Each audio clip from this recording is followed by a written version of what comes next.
Yeah, that's where it should be. Yeah. How comes it's not streaming?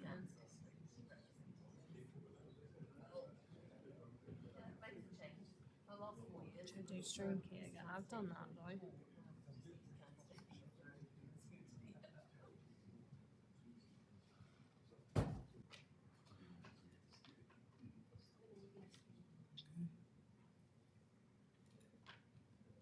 Well, it's just taking a little while to get going.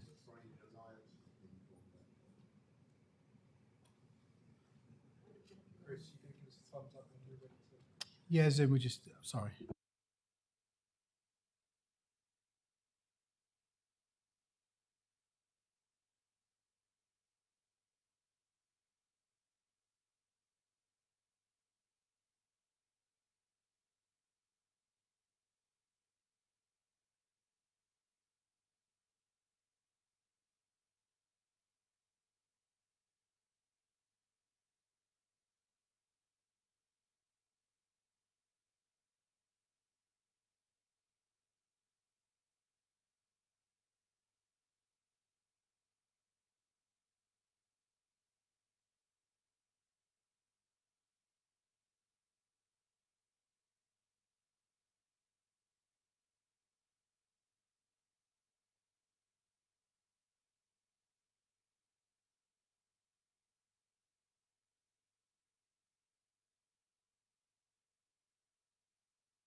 Right, good morning everybody and welcome to this meeting of the Overview and Scrutiny Committee of the Combined Authority.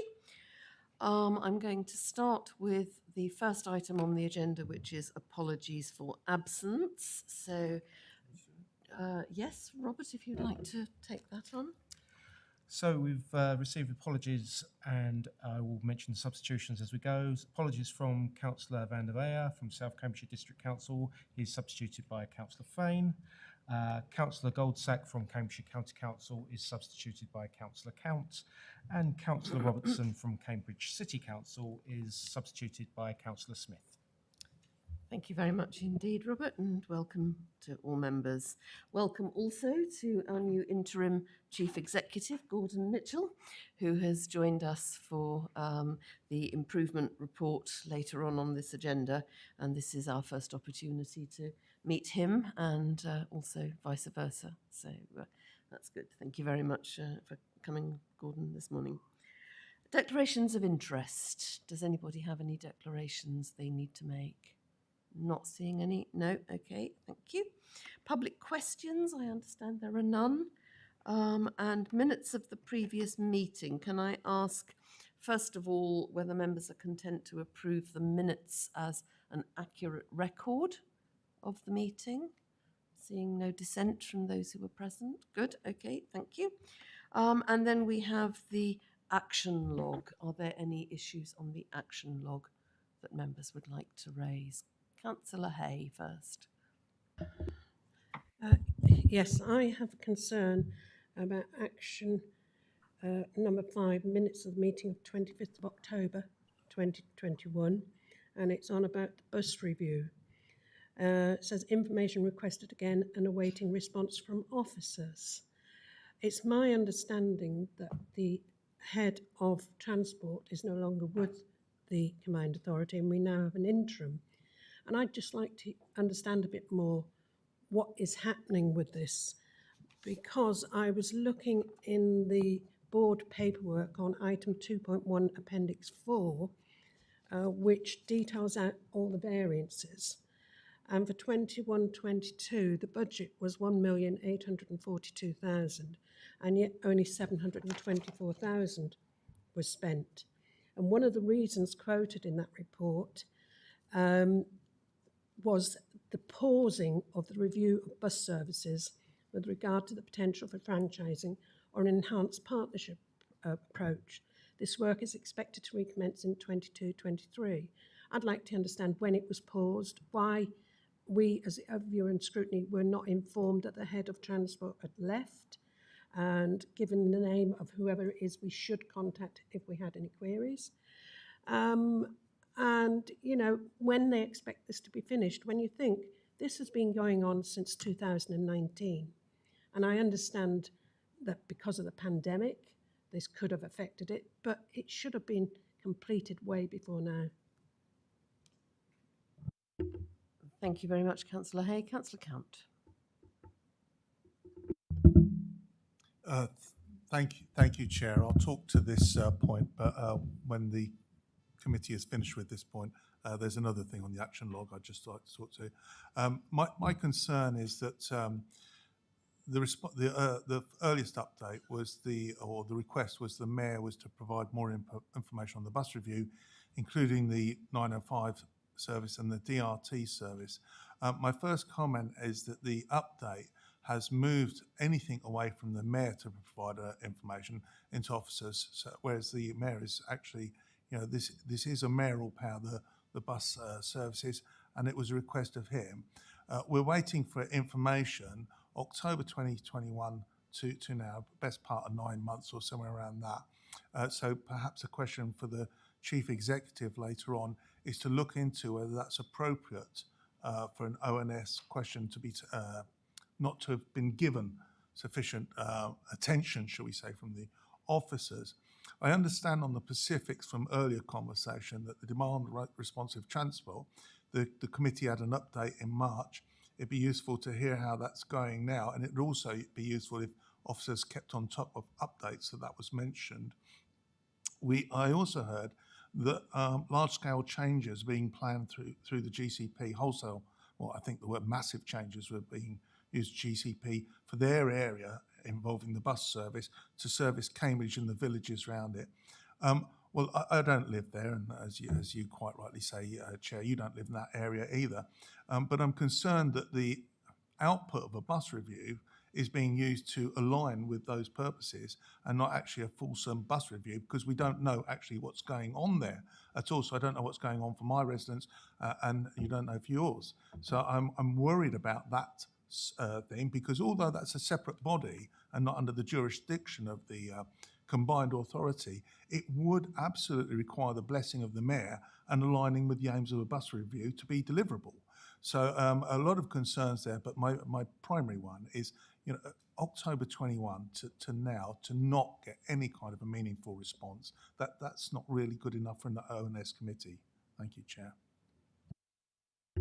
Thank you, Councillor Count. Just a couple of things. Firstly, we did indeed have a discussion back in March or so on the extension of the DRT trial. So I think perhaps the update, the response column in this document perhaps slightly underplays what has happened since then, but that's by the by.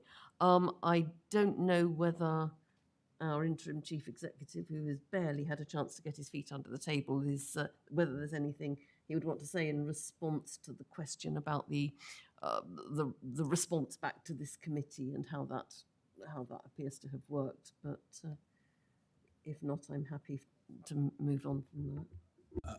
I mean, Chair, I'm happy to take that away. I mean, clearly I've been here a few weeks, so in terms of content, I've got nothing to add, but in terms of process about things being raised and it should be a timely response, of course that's right, it should be. Thank you. Councillor Hay, as our bus rapporteur, it might be helpful if you were able to procure an update for us covering all of the issues that have been raised. I don't know in terms of timing of that whether you would be wanting to bring that to the September meeting, or whether you feel that something could be done for us for the August reserve date that we have, which is a little over a month away. Do you have a view on which of those would be a more appropriate date? Obviously, we've got an interim head of transport, so I'd really like to speak to them because I don't know how long they've been with the authority, if they've only just arrived or anything like that. So it may have to be the September, but I would like it to be August. I think you may be referring to Tim Bellamy, am I right on that? Because Tim has been around the Combined Authority for a little while. He's not a stranger to us at all. So how do you want to take this forward? Do you want to pencil it in for August, and if it slips to September, so be it? Or do you want to put it in more firmly for September date? I think we pencil it in for August. Okay, excellent. Thank you very much indeed for that. Any other issues on the action log? Councillor Cant.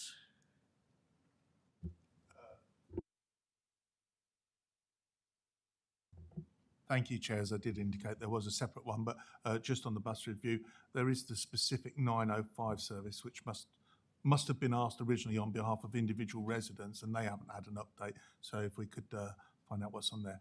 The other one I want to cover, if that's okay with you, Chair, is the action log on page 13, 11.2, and it's concerning the climate change. A report on the delivery of the action plan. It's been agreed by the committee. It was provisionally, it was on the schedule for September, but it was agreed that this should move to the November meeting.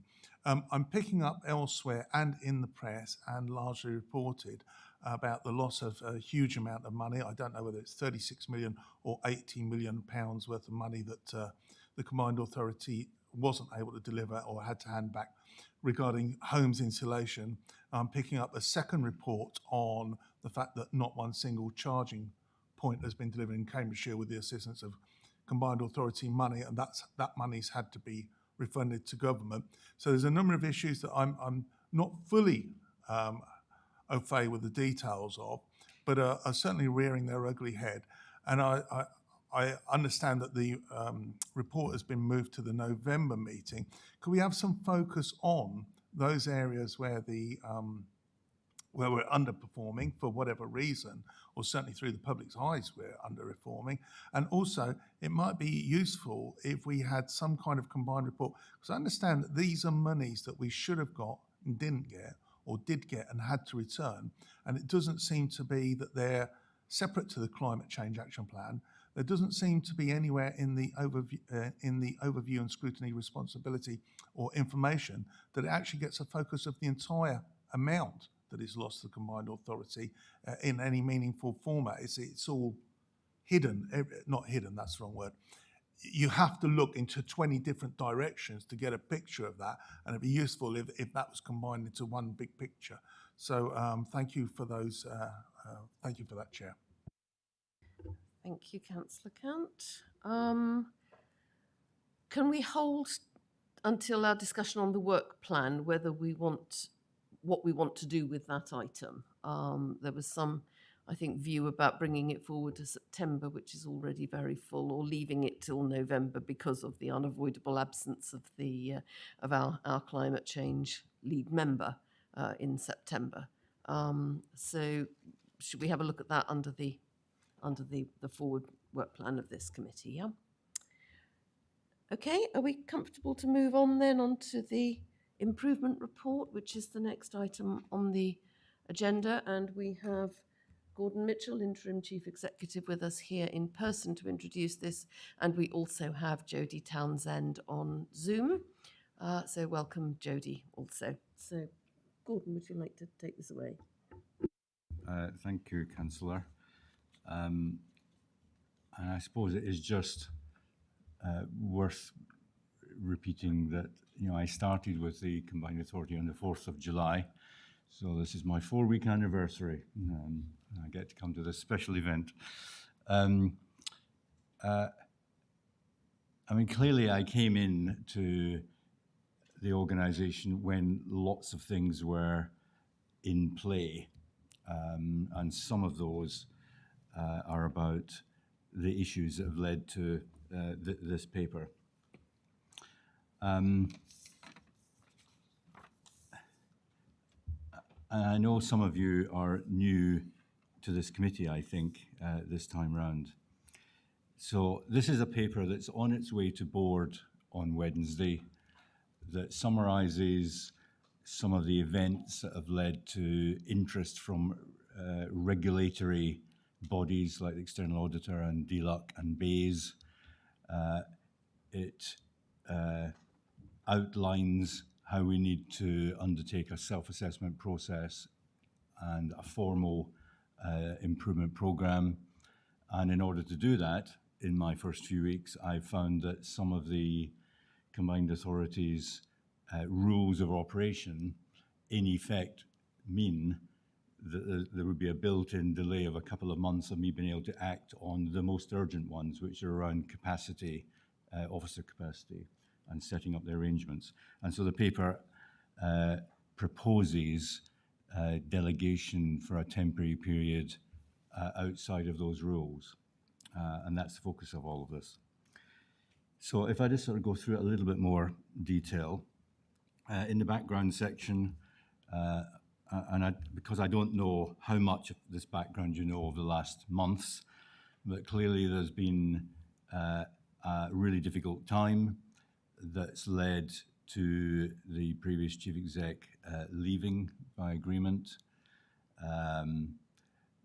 There have been a variety of serious matters, quite often meant to be confidential, but in the media, from a whistleblowing report to a leaks inquiry to a code of conduct investigation and other considerations about employment issues. All of that has been brought to a head by the external auditor taking a view about risks to the authority's governance and delivery. Now, the external auditor always has that role, but in the last year, some of the best value regulations adjusted the emphasis that an external auditor has to take notice of things that they become aware of. So in the wake of the last few years, when a number of different local authorities and public bodies have tripped apparently into difficulties, the government brought forward regulations that said external auditors should be so close to the authorities they're working with that as soon as they become concerned about risks to governance, they have a duty to highlight that. So 5 years ago, that would be much more ad hoc about when that happened.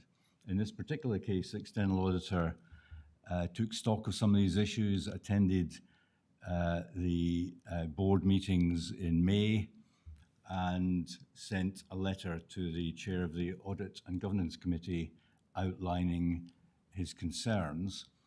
Now, those are not a final judgment on the authority. I mean, as you'll know, in your own councils, the external auditor delivers an annual letter, a judgment about governance in the authority. This letter is in advance of that, saying, here are some serious concerns I've got, and I need to be assured about the actions the combined authority is taking in order to inform my final judgment about this authority, which will come in a couple of months' time. Part of that letter and the concerns also highlighted those issues to our sponsoring department, which is DLUC, and suggested that they might want to consider more formal intervention. Now, formal intervention by DLUC is something that's in development. You will have heard of instances of that over the last couple of years, where they intervened in Croydon, Liverpool, in relation to companies in Nottingham, and about 8 other authorities that didn't quite make it into the media for different issues.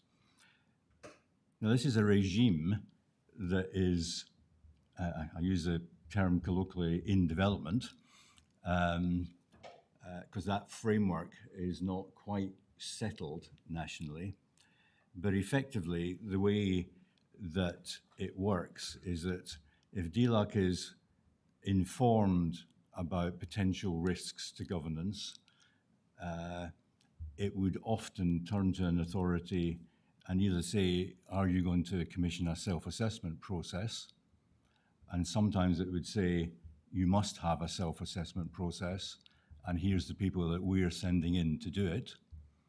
And then off the basis of that report, would consider what other form of intervention they might undertake, and typically that would be some form of improvement, because there's a scale.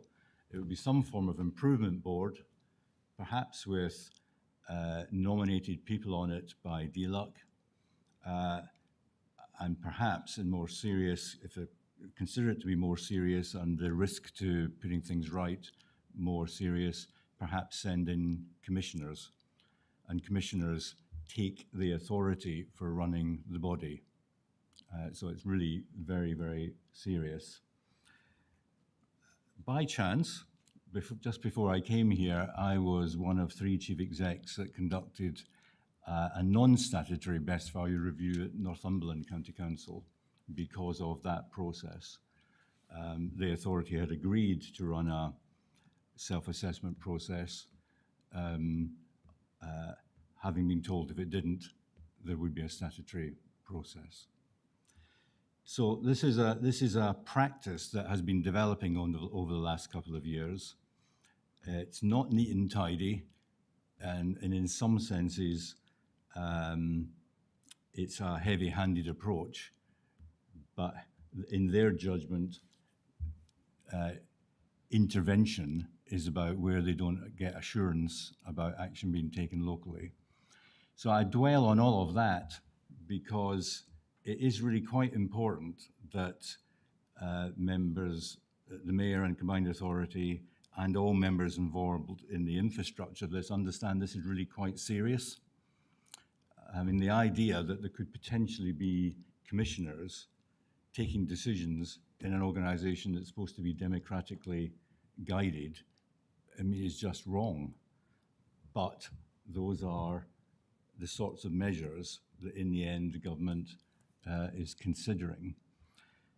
So in this report, you'll see that I've set out a way in which we can approach self-assessment. In other words, not wait for DLUC to say, here are some external people to come and look at all your processes and arrangements and context, that we do that. We're in a fairly good position to do that more rapidly than you might otherwise think, partly because of Jodie's report. Jodie was commissioned before Christmas to conduct an independent review of governance, and that's attached as the appendix to this report. I think we're also in a place to move quickly because there was some work done on an internal transformation programme last autumn, which is rather paused. And clearly there are a few other dimensions where that assessment needs to occur. Now, at the moment, the informal conversations I've had with DLUC and BAYS have led to a position where they are content at this phase for me to try and pull together a self-assessment process, recognising that there's a significant degree of independence in that from me as a new person, and that I will try and run the process by bringing in some other individuals to other elements that have to be looked at to give a degree of internal challenge and counter that sense that it's just the Combined Authority marking its own homework. So this paper proposes doing so, and you'll see a framework that's there using 8 features that would cover the range of activity that we'd be looking at. And in the table, you'll see that in some cases, we already have that information relatively recently collected in an independent or semi-independent way. And I've done a summary in the middle of what I think those documents tell us now. And in the right-hand column, just the beginnings of saying there's a few other things we'd need to do in addition to that. So the proposal is that that's how we'd approach it.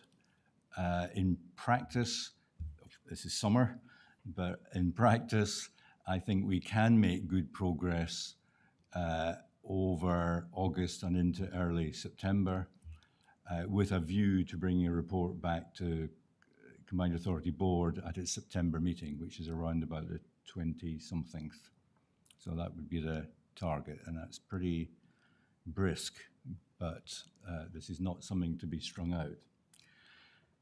The third bit of this is really around most of the recommendations.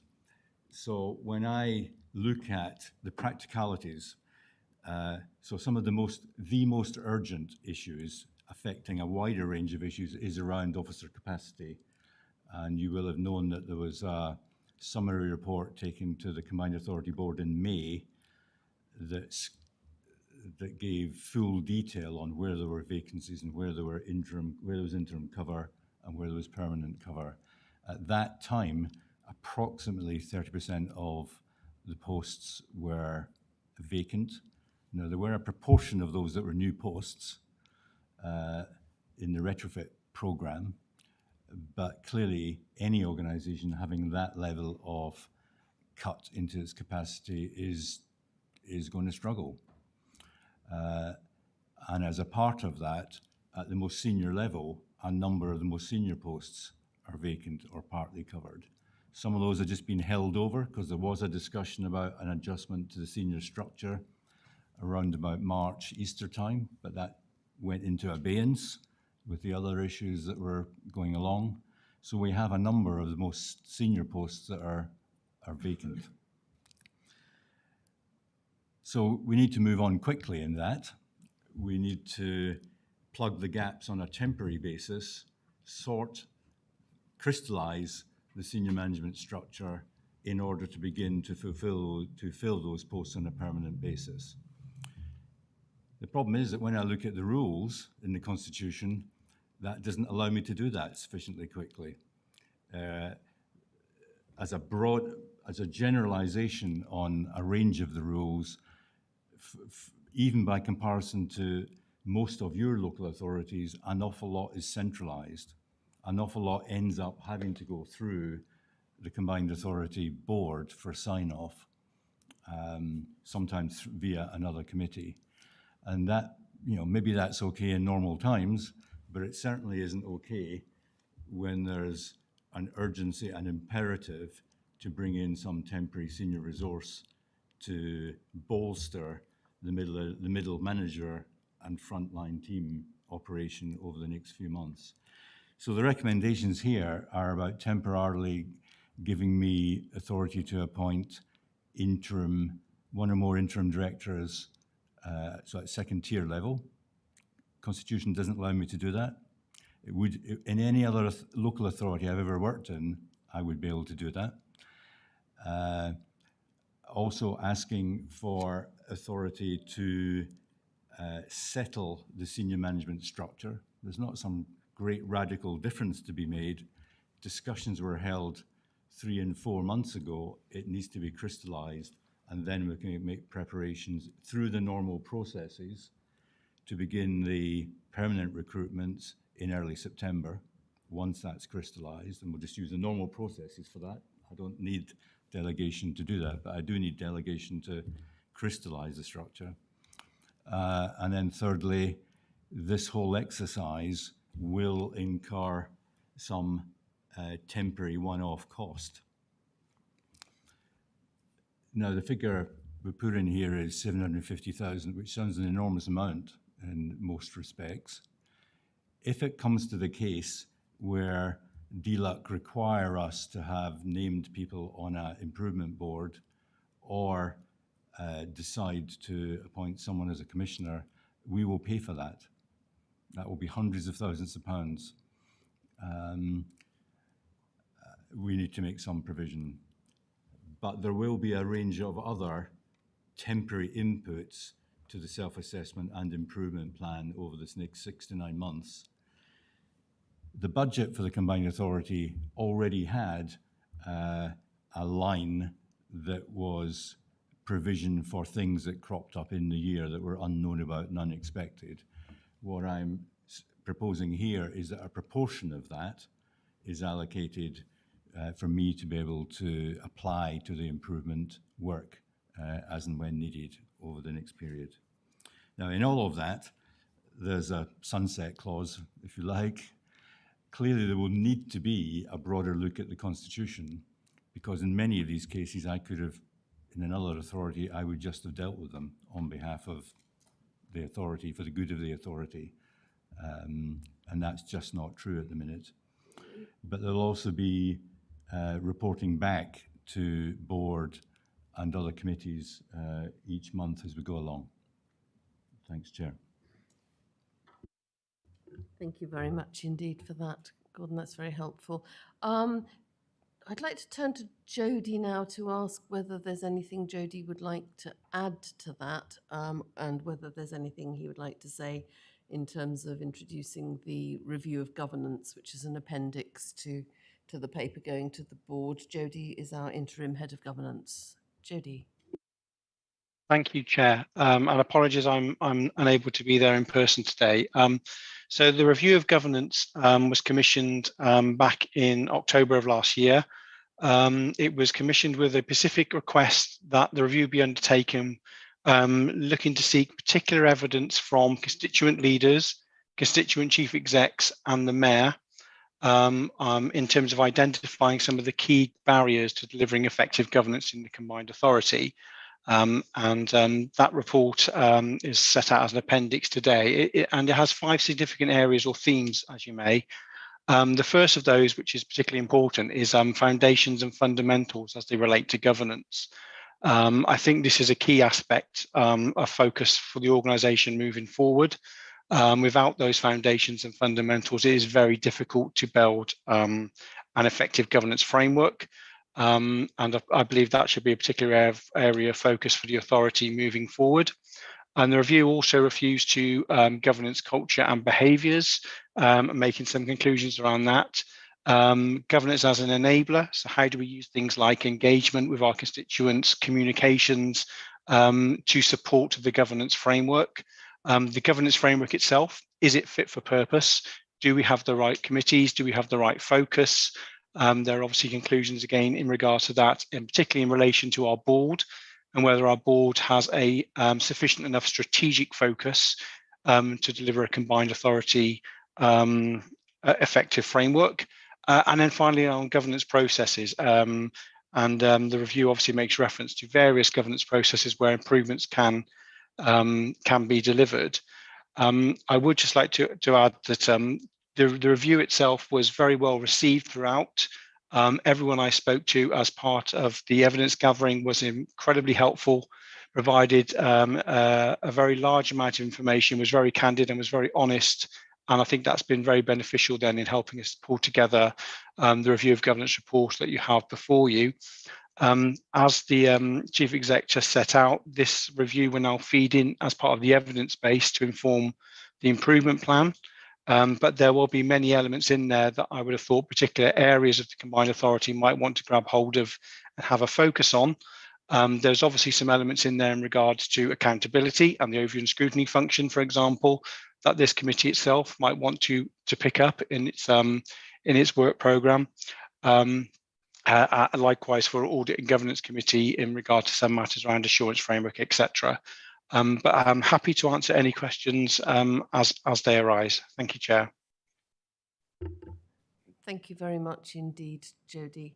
There are 47 recommendations in your paper, which I think is probably the largest number I've ever seen, but certainly plenty to occupy members this morning and indeed the board on Wednesday.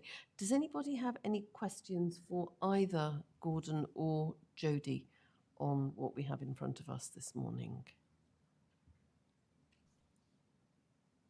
Councillor Cant.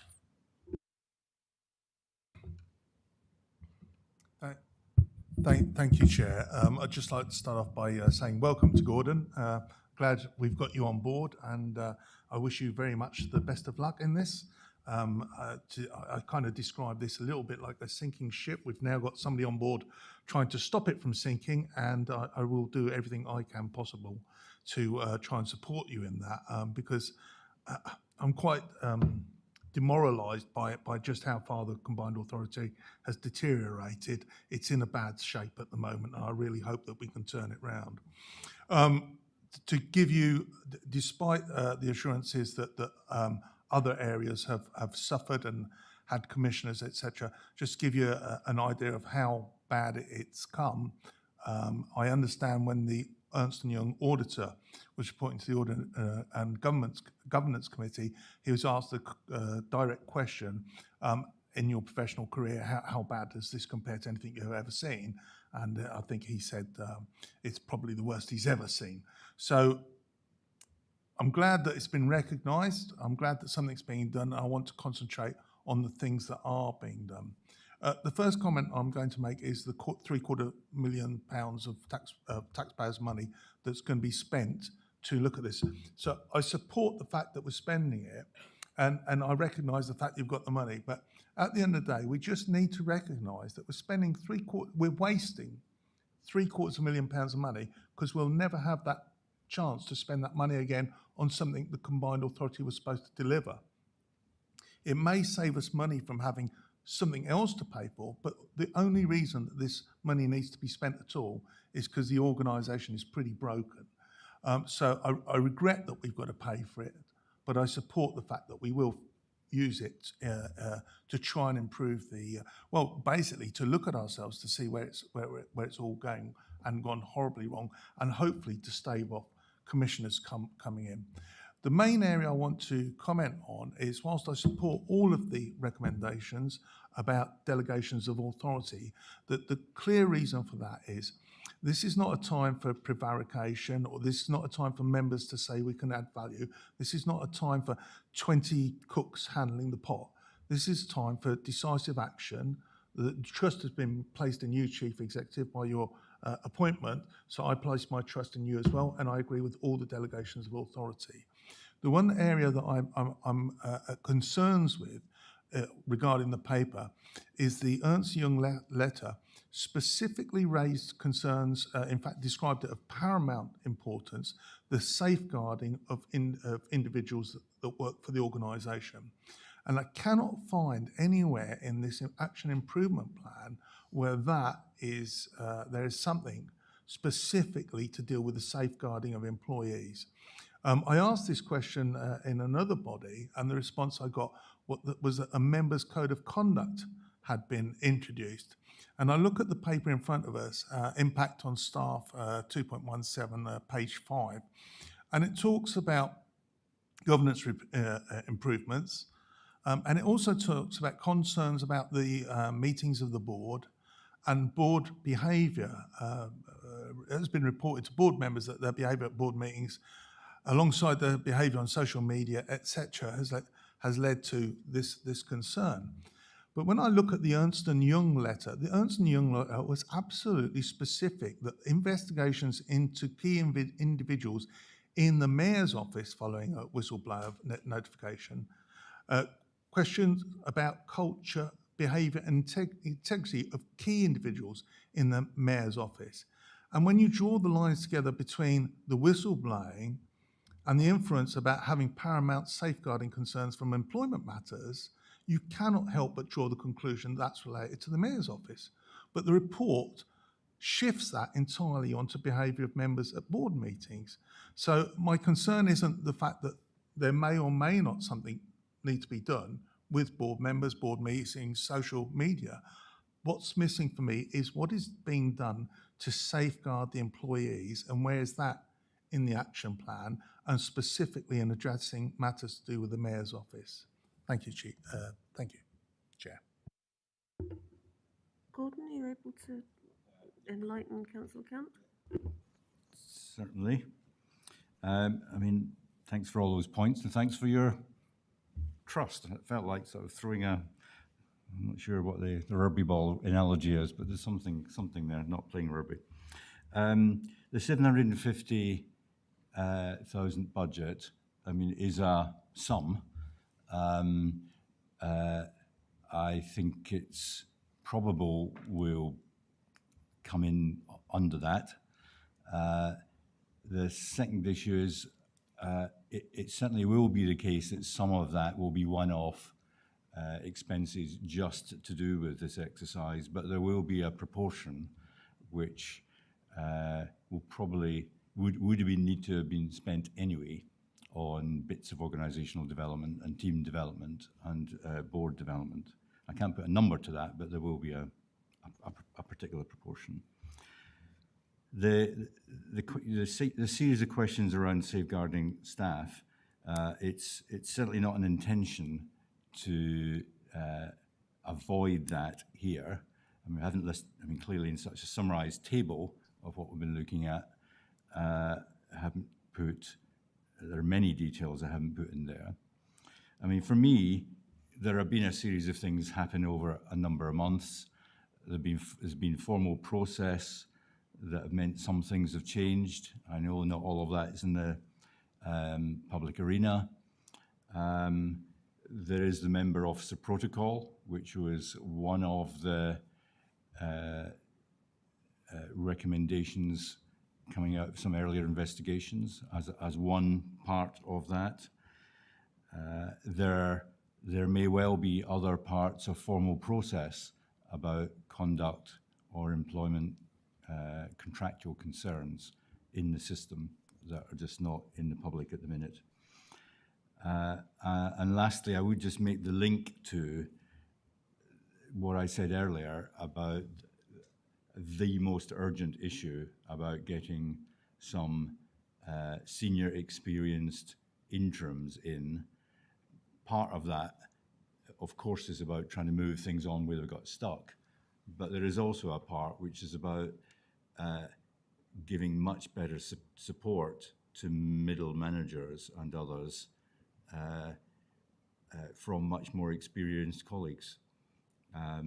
The situation we've got where so many people are acting up or don't have a director to report to means, frankly, they're just more exposed to the rough and tumble of the political process prematurely as individuals, and not all are finding that easy.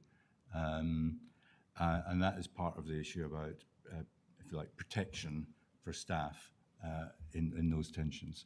But it's certainly not about not having here. It clearly will be here as a significant issue. Thanks. Okay, thank you very much. Councillor Atkins.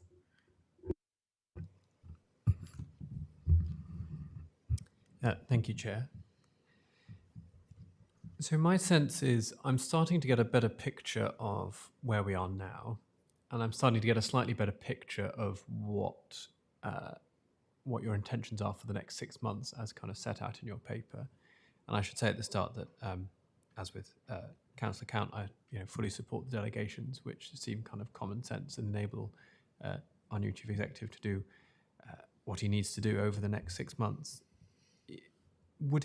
Is it fair of me to feel that I don't really have a sense yet of where we're heading after that 6 month period? As in, we've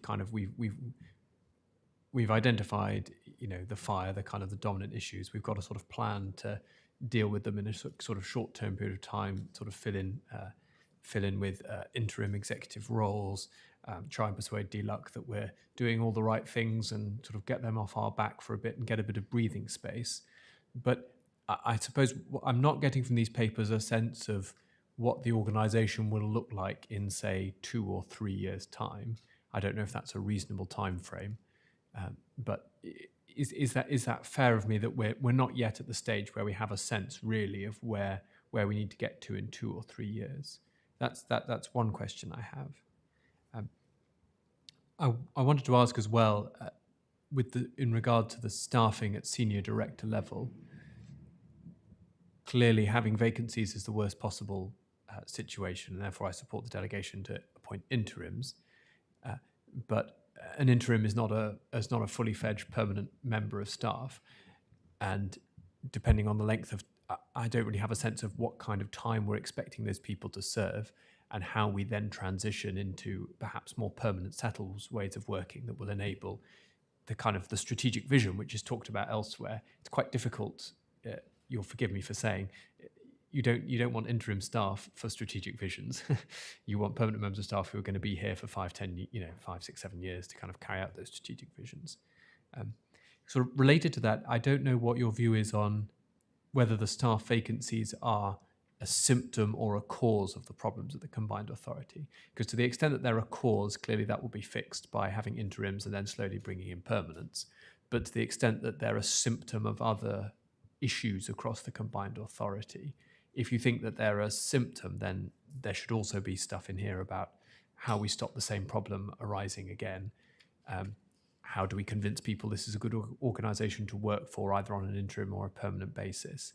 And I'm not sure that I'm getting that from the papers yet either. I mean, you're very welcome to just say to me, look, this is about putting out the fire and getting through the next 6 months, and I will go away and come back in 6 months and ask the same questions. But if you had any thoughts at this point on those slightly more kind of, dare I say, medium-term plans, I'd be very interested to hear them. Thank you. Pick that up. And all points have got merit. I mean, clearly it is about putting out the fires. That is when that's what you've got, that's what you've got to do first. And let me work, in a sense, backwards from your points. The issue about interims, transition, and strategic vision. I mean, what you say is, of course, true. I mean, any organisation in normal times would want to have a very stable workforce. That's not the same as nobody moving, because that's a stagnant pool. You actually want some throughput, but of course you want continuity over time, and you want to stop really good people leaving prematurely. I mean, that's how you get the best out of your staff and discretionary effort from staff. You know, if they want to be here because it's a great place to work, opportunities are great. Creating those conditions is what you want to do as a chief exec, and it requires members to play their part in that. I mean, interims have a really important purpose, I would say, but and assuming we appoint perhaps 2 interim directors, the real benefit is, of course, they have been interims before. They've held very senior posts before. There is not a part of, other than getting to understand some of the detail of what's going on here, they have worked in multiple different organizations and are able to bring that frame rapidly to understanding where they can make most effect in the generic management processes and leadership processes. That's what you get if you pick the right interims. In terms of transition from that, I said earlier that if we crystallize the senior management structure over the summer, and there's a statutory consultation period for that of 4 weeks, that means with a fair wind, we could do that by the end of the month, end of August as a month. That then crystallizes changes that have to happen, crystallizes the description of some of the senior posts, which means we can start the recruitment process. Now, we don't have to wait to the final hour to do that. With senior posts, if we're clear where it's likely to head, despite bank holiday in August, we would be able to have soft conversations with whichever recruitment agency we choose to work with, and they would speak to the people they know in the network who are looking to move about potential interest in working here. So potentially that can move quite quickly, but with external appointments at director level, I mean, often people will be in 3 months' notice. So once you start to someone actually starting, if you start from advert, allow the process to run and their notice to run, it's getting on for 6 months, 5 to 6 months, only shorter if there's some unusual particular circumstance. So that would be the ideal world. There is obviously an issue, which I'm not sure I fully understand yet, is about whether how ready the market will be to want to come and work at the combined authority. So while I would like to push ahead, certainly with 1 permanent post really quickly, I think there is a judgment to be made as we get into early September, which is, are we going to get the field we want at that time? Will the general information for potential candidates be sufficiently constructive.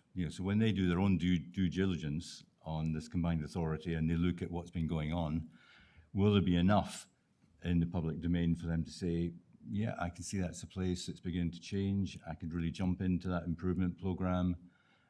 The longer term vision, I can see how that I could contribute to that. Or will that be premature and people say, whoa, I don't think I want my livelihood and my career to be there. So there will be a subtle judgment to be made about timing, and it will probably vary with different types of post, is the reality. I think it's probably better for that to be staged in any case, rather than just going out for the 4 directors all at once. I think it's probably better to do it gradually over a period of time.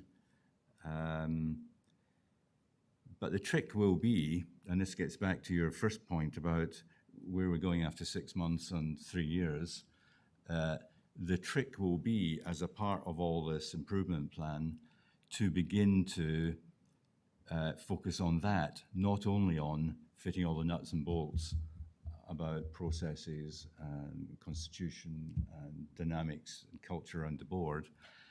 I mean, the whole point of this period, this interim period, is to get you back on the track of delivering in 3 months, 6 months, 9 months, and re-engaging with that debate, which says, how can this combined authority do most for your region?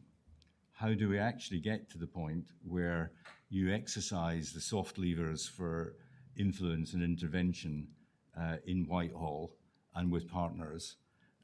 How do you make the case for potentially more powers or more funding when it's discretionary funding?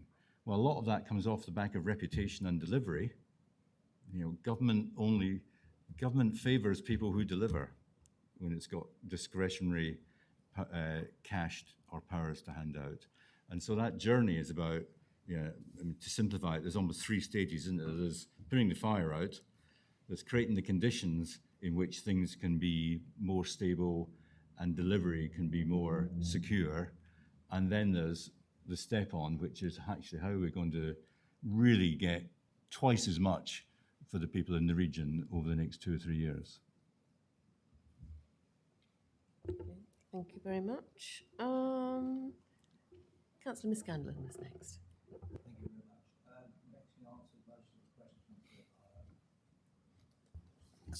You've actually answered most of the questions that I was going to ask. But further to that, in view of the amount of bad publicity via social media and the newspapers on staff deficiencies within the authority, what are you doing to correct that bad publicity? I know you're just in the job, but you've obviously got a mountain to climb to correct that bad publicity so that you can get stuff. And you highlighted yourself that people are looking at this and thinking, do I want to work there or don't I want to work there? So it's something that as the chief executive, you've got to look at and trying to allay those fears to get the right people into the right jobs. Yep, that's right. But I think there's limited mileage in Punch and Judy type of arrangement around who says what about what. That's not to say we shouldn't rebut certain things, but I think spending lots of energy rebutting issues in the short term, I think needs to be constrained. What's much more powerful, I think, is being able to demonstrate consistently that steps are being taken, delivery in certain areas where it could be better is able to be shown, and in the long run, around communications and media activity, there's a fixed amount of space. The noise in the system is a fixed amount, and it's partly about crowding it out, crowd out bad stuff with good stuff, and in the end, I think that's the tactic. Thank you. Councillor Sharp, next. Thank you, Chair. and welcome and best wishes to you in the role. I'm going to touch on something slightly different. Last year, the Overview and Scrutiny Committee were, I think it's best to say, very frustrated with what we got presented with on a budgetary point of view in terms of looking at scrutinising the budget. There were lots of holes in it, and I'm just wondering, obviously you need to recruit the interim directors, but the world doesn't stand still, it just carries on. You've got a medium-term financial plan that needs to be fleshed out from the skeleton. So I just wonder how far down the road we are with that. And say, I appreciate you, it's the fourth week of the role, but obviously we'll be looking in September. We're going to be starting to look at, from a scrutiny point of view, I'm sure the board will be, at the budget for 23-24. So it's an important area, obviously, as you know, but it's just wonder what your thoughts are on that. Yep, and I can't give you chapter and verse, but I have asked the straightforward questions. Where is, not because I was anticipating a question, just in terms of good management, where is the MTFS process? What's the timetable for that? And how does that come through the various elements of the system? So I'm very pleased to say that the officers that are already here are onto it. And I know, I mean, I've seen a first draft of a paper sketching out the timetable and where connection with scrutiny, where in the timetable that would link with the scrutiny committee. I mean, for me, just going beyond that, I think it is really quite important to have an MTFS that has a serious look at 3 years. I think the pattern seems, in the combined authority, seems to be in a very big focus on 12 months ahead and a bit sketchy beyond that. And yet some of the issues could be managed differently if there was a clearer sense of how things change over 2 to 3 years.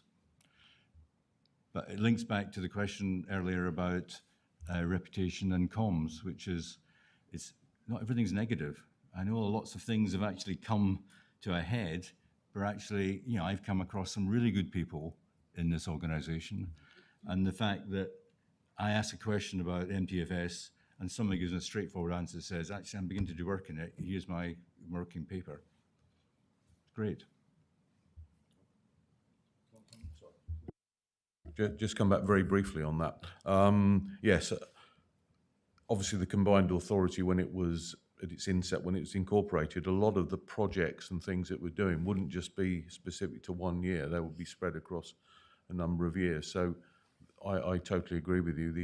The medium-term financial plan must incorporate, you know, how that project's going to go from across those years. So if it's sketchy in the later years, that means maybe the plan's not been thought through. So yeah, I totally agree with you.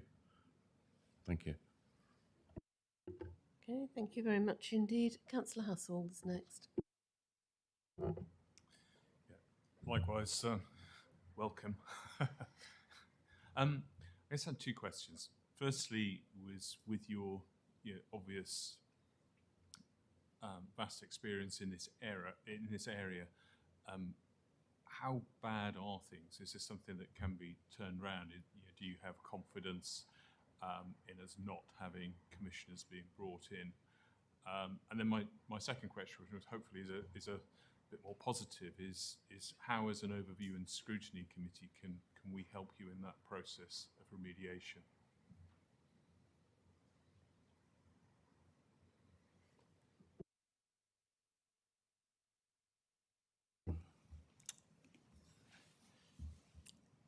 4 weeks in, I don't know all the answers about what's there. There are some stones to turn over. There's obviously an awful lot in general chat, and that's part of the problem. But there's a, sort of, a layer of chat and chatter, some of which isn't at all accurate, even on some of the things I know about.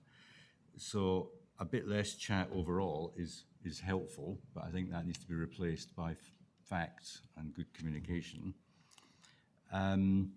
Confidence about what type of intervention DLUC might settle on. I think it's too early to say. I think from the discussions that I've been involved in, they're content that you appointed me and the things I said I would try and do. That's manifested in this initial report. So far so good from their point of view, but you know, that takes us to there. We've got to deliver this over the next 4 to 6 weeks.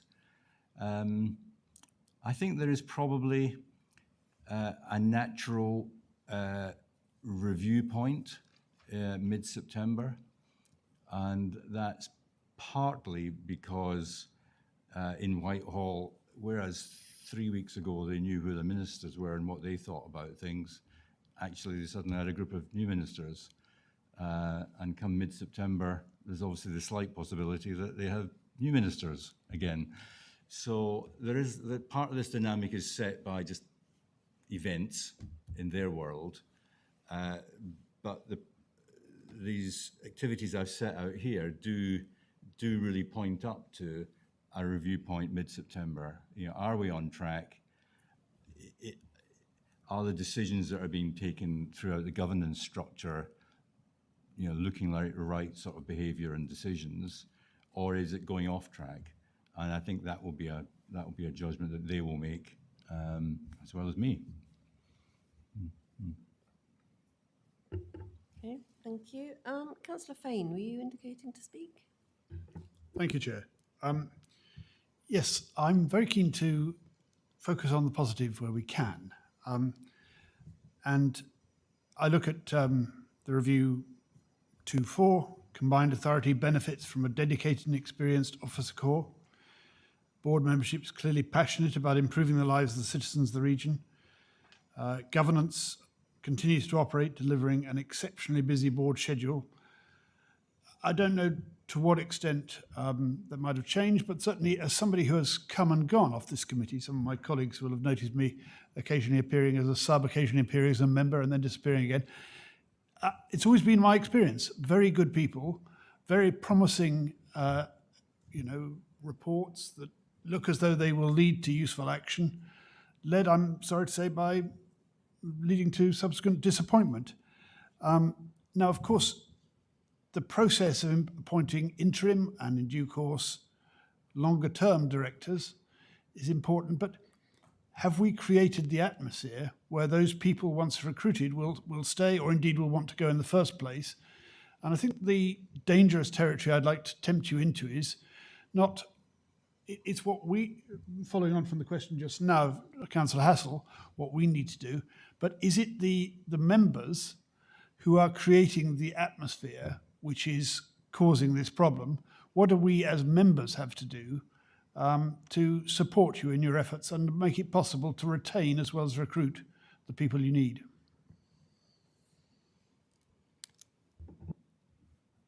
I do wonder why Jodie's getting off with it so light. This might be something you want to come in. I mean, I can say a couple of words and then maybe Jodie would add, because he did look at issues around statutory officers and the position and so on.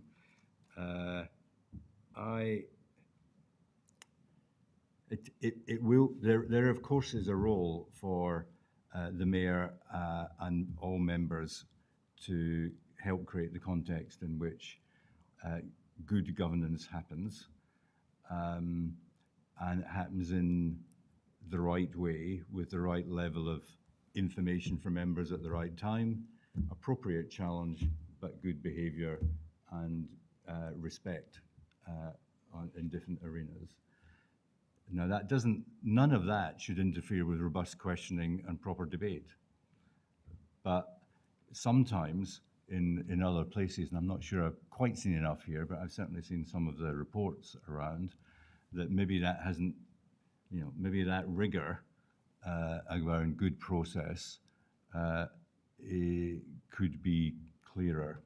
So issues around the member officer protocol, the fact that there will inevitably need to be some training to back all of that up for officers and members, gets into that softer, trickier stuff.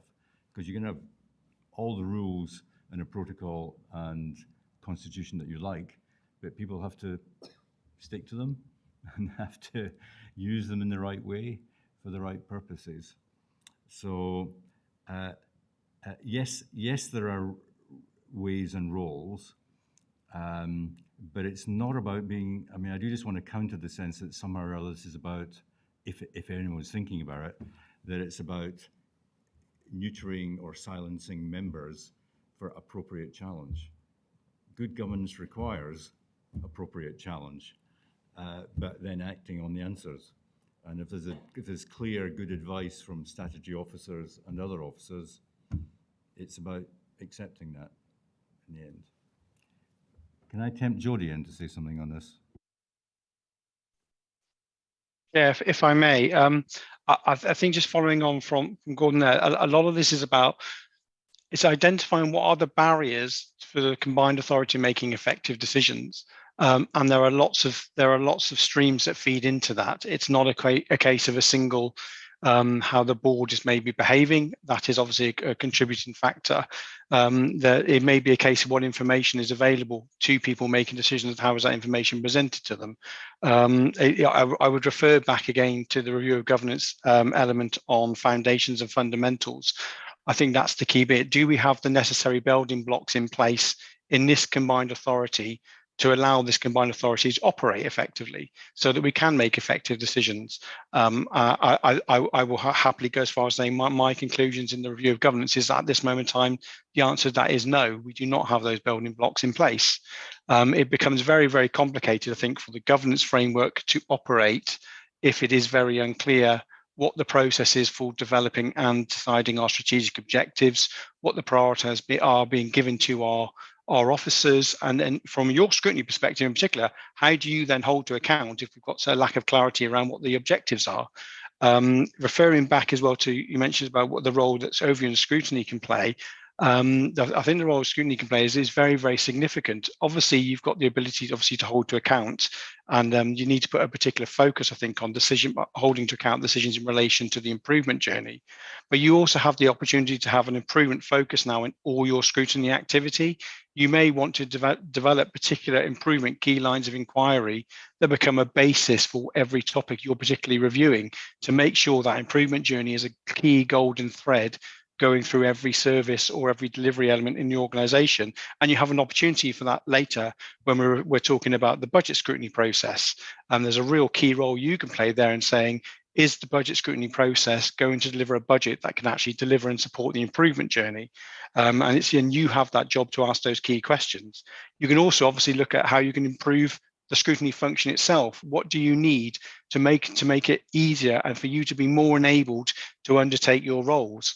For example, Greater Manchester have just undergone a review of their accountability and scrutiny function, and they've decided we need even greater access to information above and beyond the access to information rules. Is this something you need to look into as well to strengthen your role and your function? If you're looking as well at strengthening the scrutiny function, that inevitably leads on to what is the organisation doing to improve its internal system of controls?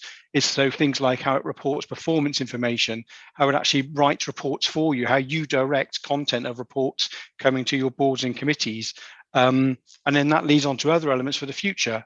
What are the key themes from a scrutiny perspective for Cambridgeshire and Peterborough over the next 4 or 5 years? They will be different in this combined authority area than they will in other areas. And there's an opportunity, I think, for you as scrutineers to really try and identify what those are going forward. In West Midlands, for example, they have identified key scrutiny theme is transport integration. What are we doing to make sure we're looking at this? In Greater Manchester, it's about future devolution. What are we looking to do? How are we holding people to account to drive future devolution? So we need to get to that point, I think, where you can help develop those key themes from your perspective. I don't know if that answers the question fully. If there's anything else I can pick up, please ask. Are you happy with that, Councillor Fane? Yeah, okay. Councillor Atkins. Sorry, rather cheekily coming back for a second bite of the pie, but I thought Jodie was getting a bit of a free ride, so I thought I'd pick up on some of the things in his report, if members will permit me. Sort of slightly reading between some of the lines of your report. I mean, you highlight in your introduction the challenging political environment, and then diving into the recommendations, you put a lot of weight on this new kind of chief executive group and the value that it can bring. I just wanted to test that a little in the sense that, I mean, I agree sort of right now in the short term, this combined authority needs all the help it can get, and the chief executive of the constituent authorities is an obvious place to look. And, you know, those of them that I've met are a sort of fantastic bunch of individuals, and definitely they should be more involved. If I have a concern, the combined authority is already an organisation that can sometimes feel quite distant, maybe sort of democratically distant from regular citizens. Obviously, it has the directly elected mayor, but the board itself is indirect. Is there a risk if we put too much weight on, you know, the chief executive of the combined authority working with the other chief executives across the region, that decision making is going to become, you know, less transparent? It's going to become further removed. It won't have the political oversight. I mean, to take one example, your 10th recommendation is for constituent chief executives to build regional consensus. Is that, I mean, in the short term, maybe that's what we need to do, but in the long run, is that really the role of officers to build regional consensus? I just want to slightly challenge you on those points. I mean, I agree, next 6 months, you know, all hands to the pumps, but in the long run, is this where we really want to go? Yeah, if I may, I just to start with, I fully agree with your final point there. In the long run, it's absolutely not. But the chief execs, like many other officers, can play an enabling role in supporting members to build consensus. And I think a lot of this refers to one of those sort of those key building blocks I was making reference to earlier. Combined authorities are supposed to operate through consensus. That is the driving purpose. It's there in all the orders that are set up, all the combined authorities, and reflected in all the voting arrangements. And reading between the lines, as you made in regards to my report, the view is that at this moment in time, the combined authority board lacks consensus and approaches to a number of particular items and issues. And there are many reasons that that sort of link into that and why there is a lack of consensus. My experience from other combined authority and how they operate is that they have policy space. And by policy space, I mean out of the eye political space for the politicians to come together and have the kind of conversations that I believe they're currently having in board, which are better suited to be happening outside the public eye. So we'll have those big, clear disagreements about we do not support this direction for the combined authority.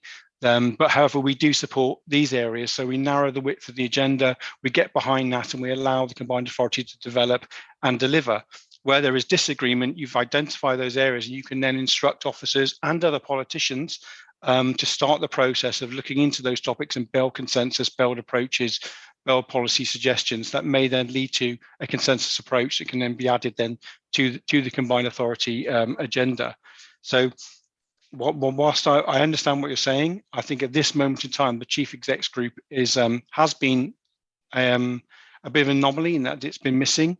I think they can play a significant role in terms of briefing, not just their leaders, but their entire organisation about the types of things that are happening in the combined authority.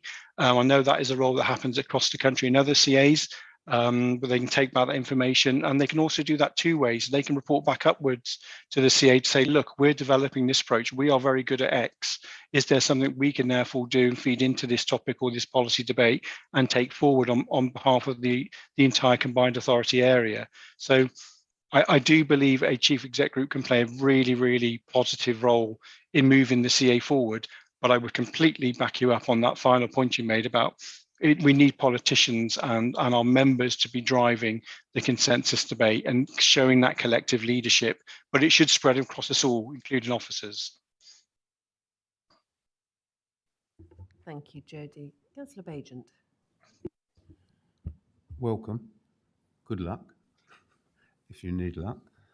I think that I want to just change the subject a little bit back to audit committees and how we are indeed part of the problem. We may have been able to prevent some of the difficulties that you're now experiencing had we done our job differently. And I'm not criticising any individual member, I'm criticising myself, if you like. I joined this audit committee right at the beginning.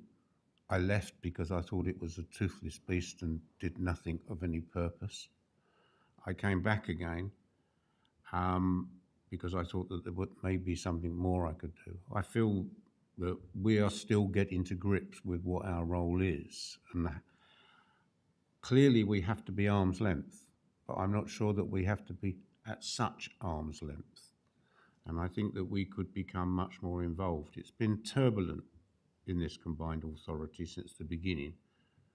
We had a very powerful mayor who ran, some would say, the whole thing like a fiefdom. And then we had a more gentle mayor who inherited something and seemed not to particularly want to change it, but wanted to change it but didn't perhaps know how to do it. And we along the way could have been much more diligent in insisting on things happening. And I think that I'd like to have a greater involvement, and I hope this committee would, with your plan and how we can work with that. Bearing in mind we've got to be arm's length, but I think that we're too arm's length. And sometimes I think that the whole politics of this organisation is really weighing it down. It's been a turbulent time since the previous mayor left, the mayor being in charge but not in control.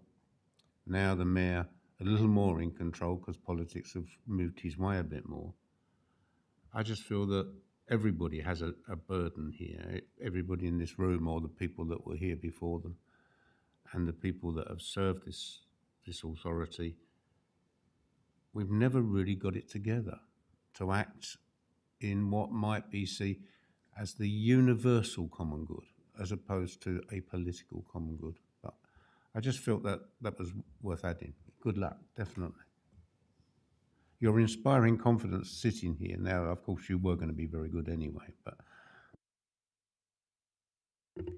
Thank you very much. I'm not sure it's in our remit to insist on anything, but clearly we're doing our best to get under the skin of what's been happening, and I think we're beginning to do that. We are not unique, I think, in finding scrutiny in a combined authority, a challenging and to some extent unknown skill, but I'm sure we'll get there in the end. Councillor Smith. Thank you, and I'll join everybody else in welcoming you to the combined authority and wish you every success in your mission. So we've used the fire analogy, and I'm just wondering how many seats of this fire we have.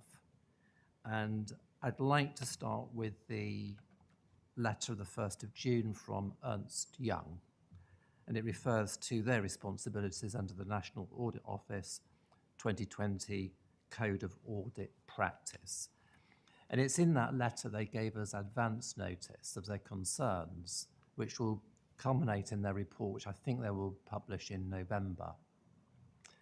And this sort of sets the fire in a sense. So what they're talking about is what they're required to report on: financial sustainability, governance, and improving economy, efficiency, and effectiveness. And it says when they see these significant weaknesses, they should be reported to the body, the combined authority in this case, as soon as practicable, supported with recommendations for improvement. And so it seems to me that this must be a priority to respond to the concerns that Ernst Young have raised under the specific points of financial sustainability, how the authority plans and manages its resources to ensure it can continue to deliver its services, governance, how the authority ensures it makes informed decisions and properly manages its risks, and 3, how the authority uses information about its costs and performance to improve the way it manages and delivers its services.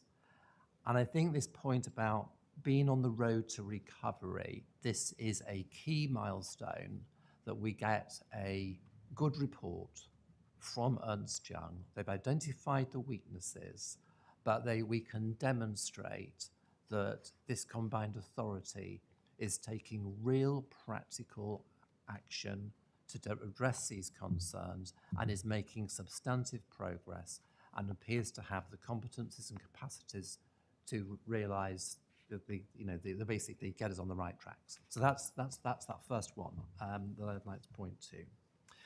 Then we have the correspondence from Dulac, and they refer to the 6 indicators of poor culture and weak governance. And I'm sorry, I apologise to the committee. I'll read these out because I think they're really pertinent. And as I read them out, I encourage members of the committee to self-identify with anything that is cited in these six indicators. So, lack of effective political and corporate leadership, lack of corporate capacity, lack of strategic vision and direction, and inadequate internal processes, poor and inadequate councillor conduct, conflict and distrust among and between councillors and senior officers, absence of effective scrutiny, transparency, public consultation, including inadequate protection for whistleblowers, lack of awareness and acceptance of the need for improvement, and insufficient capacity to achieve the change required.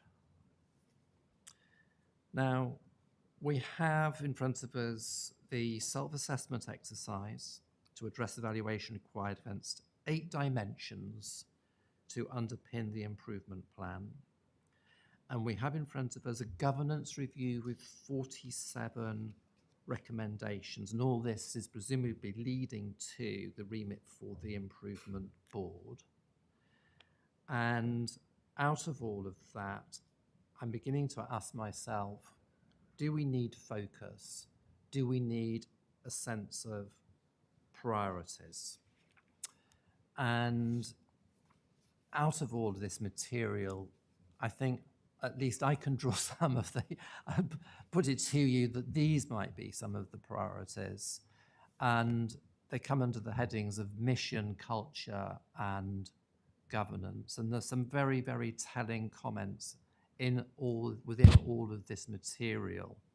And one was that the combined authority doesn't appear ever to have had a supported and owned purpose. What it exists for, and working together with partners.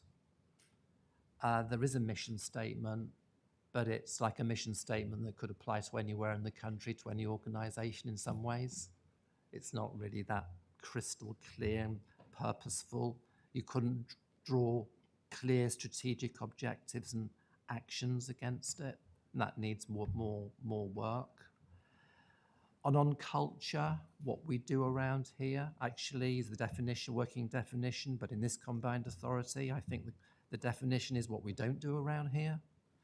And what the Mark Hodgson, the author of the Ernst Young letter, said on the question of culture, and it was in the context of being asked the question of how bad is it? How bad is this case you're identifying? He didn't say it was the worst one. He said it was on the fingers of one hand, bad. So what he said was that culture's not a quick fix, it's pervasive. And I think it's about the most intractable issue that we've got.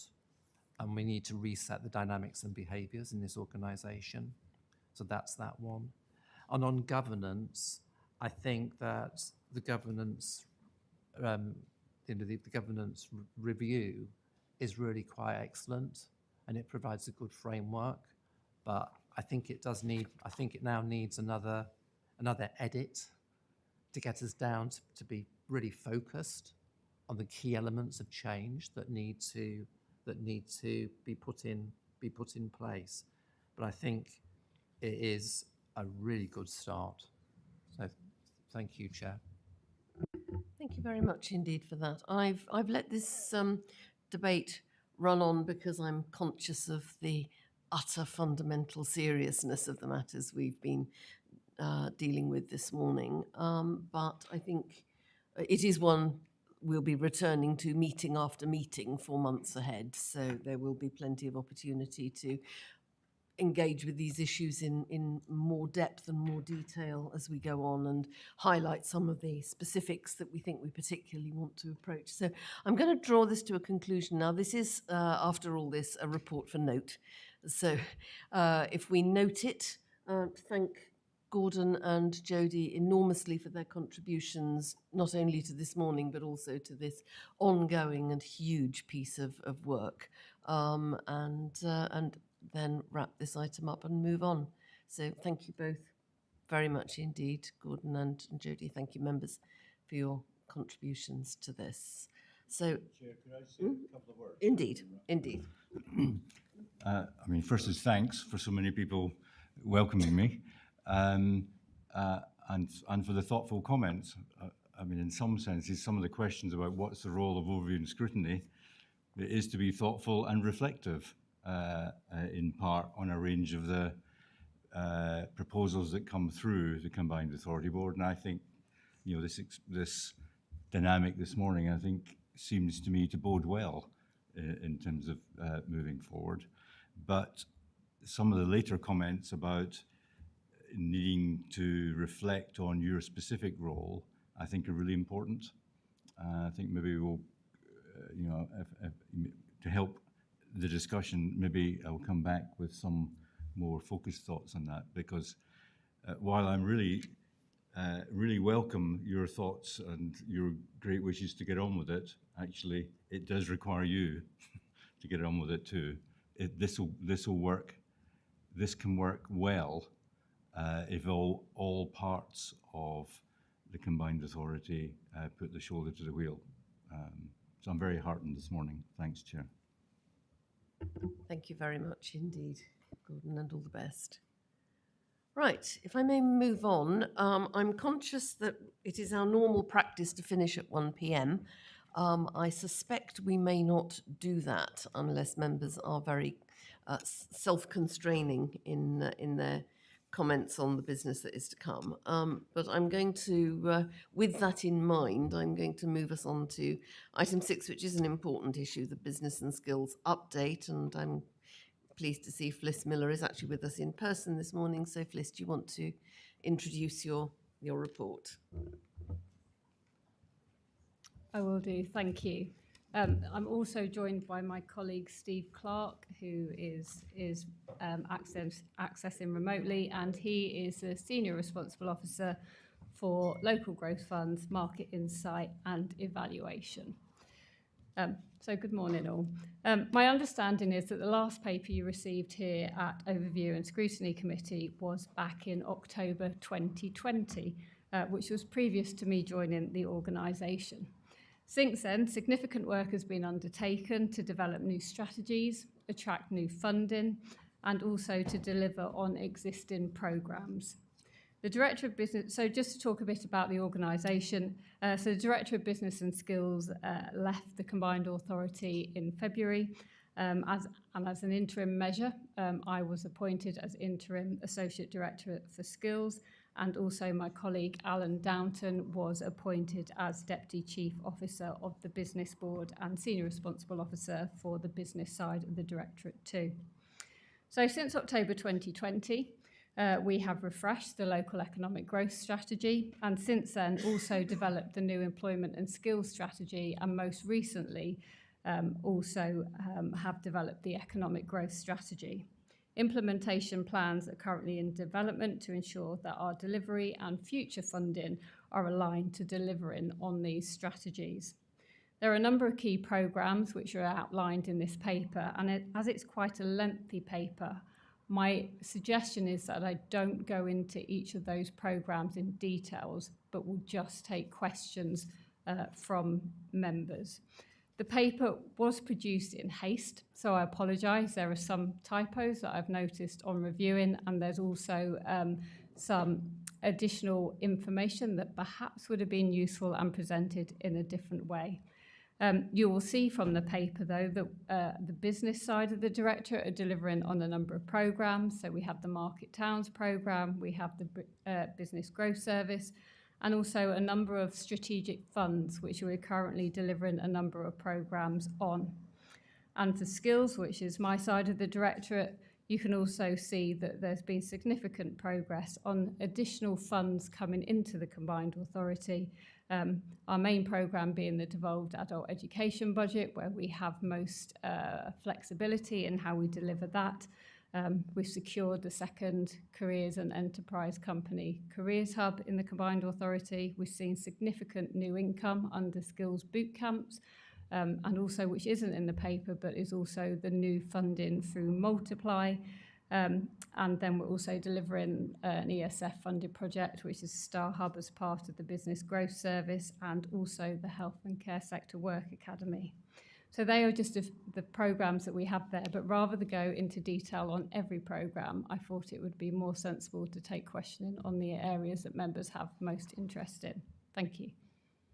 Thank you very much indeed, Fliss. I'm going to turn initially to our two members with joint responsibility for the skills area, and that's I'm going to start with Councillor Coles and then see if Councillor Niskanen wants to come in after that. Councillor Coles. Thank you very much, Chair Fliss. Thank you very much for your report. I have to be somewhat concerned about some of the content, because it seems to be that some of the levels of performance are particularly low when it comes to creating jobs, and that's always been my reflection, as you'll know from previous comments I've had. I suppose my starting question would be, there's a number of strategies that you're working towards. There's your own 3 now, I understand, not just the one that we were looking at, and then the 4 that are sector-based from the Business Board, plus this new one on high-performance computing. And I'm wondering how you're putting together all these strategies to make them function in terms of the skills delivery with the different organisations we have that are able to deliver that. Because my concern is that lots of strategy, but not so much in the way of delivery, and not so much in terms of a coordinated process. So that's my first question, if I may, Chair. Thank you. And Steve, you might want to come in here, because a number of the strategies are being led by the Business Board. So I would like to give you assurance in the strategies that are being taken forward. We are working together and using, we work with Metro Dynamics, and we are coordinating all of the different actions. So for all of the sector strategies that are being taken forward, as part of my review of the employment and skills strategy, I have taken all the actions in relation to the skills that are required for the sector strategies and are bringing that into the action plan for the skills strategy. So therefore, anything that's been pulled up as a skills challenge going forward will be integrated. And the economic growth strategy, which is, and I'm sorry, there are loads of strategies, and I apologise for that. That is also making sure that that's the overarching strategy that brings the employment and skills strategy, that brings the sector skills strategy. So they are all linked, and we are making sure that everything that's pulled up in individual strategies are being linked into the relevant strategies going forward, and most importantly, the implementation plans. Thank you. I look forward to being able to understand it myself, and it's far too complex for an oversight and the Scrutiny Committee to be able to understand it. So just a bit of a request, if we could have some clarity, that would be great. I've got some specifics on where the numbers look worrying. I just want to get your comments on them. Looking at the local growth fund, we've got the forecast jobs versus actual jobs, and so I'm looking to see that they're going somewhere close to each other. So transport infrastructure improvements, that's on or doing better than it should be in terms of accelerating recovery and construction, but the other 3 are stumbling, dare I say, or is there a reason why these numbers are so difficult, where retraining and upskilling, particularly to do with skills, looking to forecast 15,000 jobs, we've got 439. Yeah. And then if you look at the setups and scale-ups, 14,000 forecast jobs, 2,655. And we're talking here about £30 million worth of money in each of these areas. So that's one of them. The second area I'd like to point out is the one that I've discussed with you before, which is the Business Growth Service and the number of jobs and apprenticeships that they're delivering, which are appallingly low, according to these figures. And if you could put some context behind that to explain, we're spending a huge amount of money for 4 jobs, that's bizarre. But then if we move, the other point I'd like to make, just to illustrate my concerns, if we look at the digital skills bootcamp, £1.8 million, 805 potential courses, ends up in 32 job offers. So using my irritatingly reductive maths, that's £57,000 and 78 per job that we've spent. Now that to me is awful, and I'm just concerned about the way 3 skills boot camps, where we're looking at £4.89 million. If we use the same equation, we're not really doing very well. So please help me to understand those figures. I will. Thank you. Am I okay to come in? It's timing. And so therefore, and Steve might want to come in here. We have had a conversation, and this is where I apologise for drafting, because if we had had more time to draft, we could have presented data in a better way to perhaps give you more assurances when you were reading through the paper. So for the local growth fund, this is on a 10-year trajectory. And so therefore, we are not behind by 15,000 outcomes. What would be helpful, and I've spoken to Steve, is that for the business board, he provides an appendix, an annex of showing by time. And so therefore, that would hopefully provide you some assurance that we're really not underperforming anywhere near at that level. Steve, do you want to jump in there? Yeah, I was going to add here. So local growth fund, a bit of context. So the awarding to projects started back in 2016 and spend started in 16-17. Then obviously the previous let, they awarded a portion of the funding and then went into cessation for 23 months whilst funding was stopped from government. So when the business board took this over, 80 million had been awarded to particular projects. The examples are Ely Bypass, 22 million, Kings Dyke, big projects with a 10 to 15 year output provision in terms of jobs. So, but the business board since 2020 has resumed and allocated the last 60 million. And as Fliss says, what's not clear, and this is a terrible table and I apologise, but what would be better is you need a performance line. So where should we be by now and where are we at? And on the business board reports, we are ahead of performance on jobs. When you look at the individual monitoring period for every single project, and they're all different.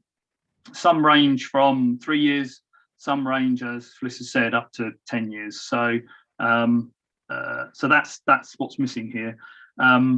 So yeah, I think that's the answer there. There were 1 or 2 projects which have dropped out, of course. So we've had IMET drop out. We've had 1CAM was stopped, and a few other projects which ended up failing. But the business board has reallocated money that it's had back to new projects, and they're going to take time to deliver their outputs and outcomes. In fact, we still have a few projects which are still building, if you like, the building. So one example is the University of Peterborough, which got 12.5 million of LGF. It hasn't even opened its doors yet, and it's one of the biggest outcome creators on the list, and it will be until 2030. So that's yet to come, is what I would say. Okay, thank you. Thanks very much. I think I don't want to hog the microphone, so perhaps someone else would like to go. There's a couple more questions, if not. Councillor Miscanlon, then. Thank you very much for that, Chair. Apologies accepted from both Fliss and from the other member on an inconclusive report. Question is, why is it an inconclusive report? You've had enough time to produce a report with facts and figures that are correct and up to date. So why has it taken so long, and apologies from the pair of you, to come forward with an apologetic report? I'm sorry, you've had enough time to produce a report that has got facts and figures correct. What's going on? Sorry, I don't understand the question. The question is, you both apologise for information within this report that's not correct, not up to date. The answer is why. Now, you sat with a meeting with Councillor Coles and myself and said that your department was still fully staffed, and we accepted that and congratulated you on have a fully staffed office. But you can still come to this committee with an inconclusive report, out-of-date information, that you've just apologised that it's not up to date, it's not correct. Why? The data is up to date. It's not incorrect data. What we could have provided is additional information behind the data broken down in a different way. The data around boot camps is exactly up to date and is right. You will not experience the job outcomes until further along in the programme. So everything in the paper is correct, is up to date, is accurate. To help you understand the data, we could have perhaps presented it in a clearer fashion, and for that is what I've apologised for. Thank you very much for clearing that up. But so the data is correct, but you could have presented it in a better way that could have been understood a little bit better by the members of this committee. Correct. And for that, but one of the other things that I can't find anywhere in this report is how many companies you've been into, what those companies' results are, and what are you doing to improve the situation for apprenticeships throughout the whole of the Cambridgeshire area. I'm particularly interested in Fenland, and I know there is a marvellous organisation in Chatteris that offers apprenticeships to engineers. I'm an ex-engineer, so I have an earning for people to get into engineering. Not everyone's going to be a doctor, not everyone's going to be a lawyer. They're going to learn on the job, and I fully appreciate that.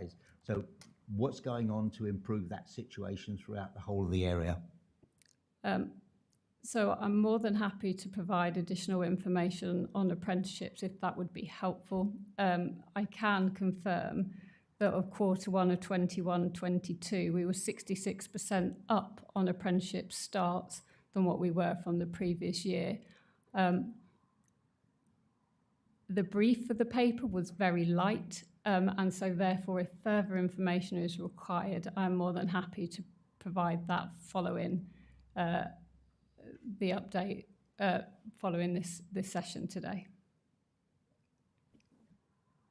Can I add as well? The table in the growth work section in the paper at 3.10 does actually show what we call leading indicators for each of the service streams. And under growth coaching, you'll see each one of those, the numbers there. So in year one, 832 businesses were engaged and undertook a growth diagnostic. And then obviously 193 of those took on further work on a growth coaching journey. And so on and so forth. We can provide, as Fliss has said, we can provide far more detailed reports from our GrowthWorks programme, which breaks down some of the activities which are presented in very high level here. Okay, thank you. Councillor Count. Thank you, Chair. I've got some specific questions to speed matters up. I've got to go at one. My apologies, Chairs, but speed matters up. If I rattle through them quickly and you take a note, and then perhaps you can tell us where we are with them. So the first one's on page 22. It's point 4.4. It's about the Levelling Up Fund launched by government 2021. It's got about some applications coming in from tier 2 bids, which have come in, and whether they're successful or not, that's addressed there. However, it's very specific that there was a separate pot for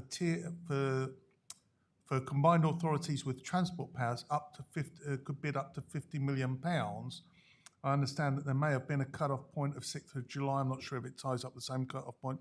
There's no indication of any bids going in against that. So was there a bid? Is it still in time for a bid? What's happening with that? So it's not about the tier 2 local authorities who have done their work. It's about the combined authority bidding into that fund. And is that the correct date for both funds, or is that just for the first fund? On page 23, there's, and this is on the skills agenda, there's a statement: it is recognised that to level up the combined authority, a different approach is required and significant work is being undertaken to work collaboratively with partners and stakeholders to work together as a system. So I want to focus on that. A different approach is required.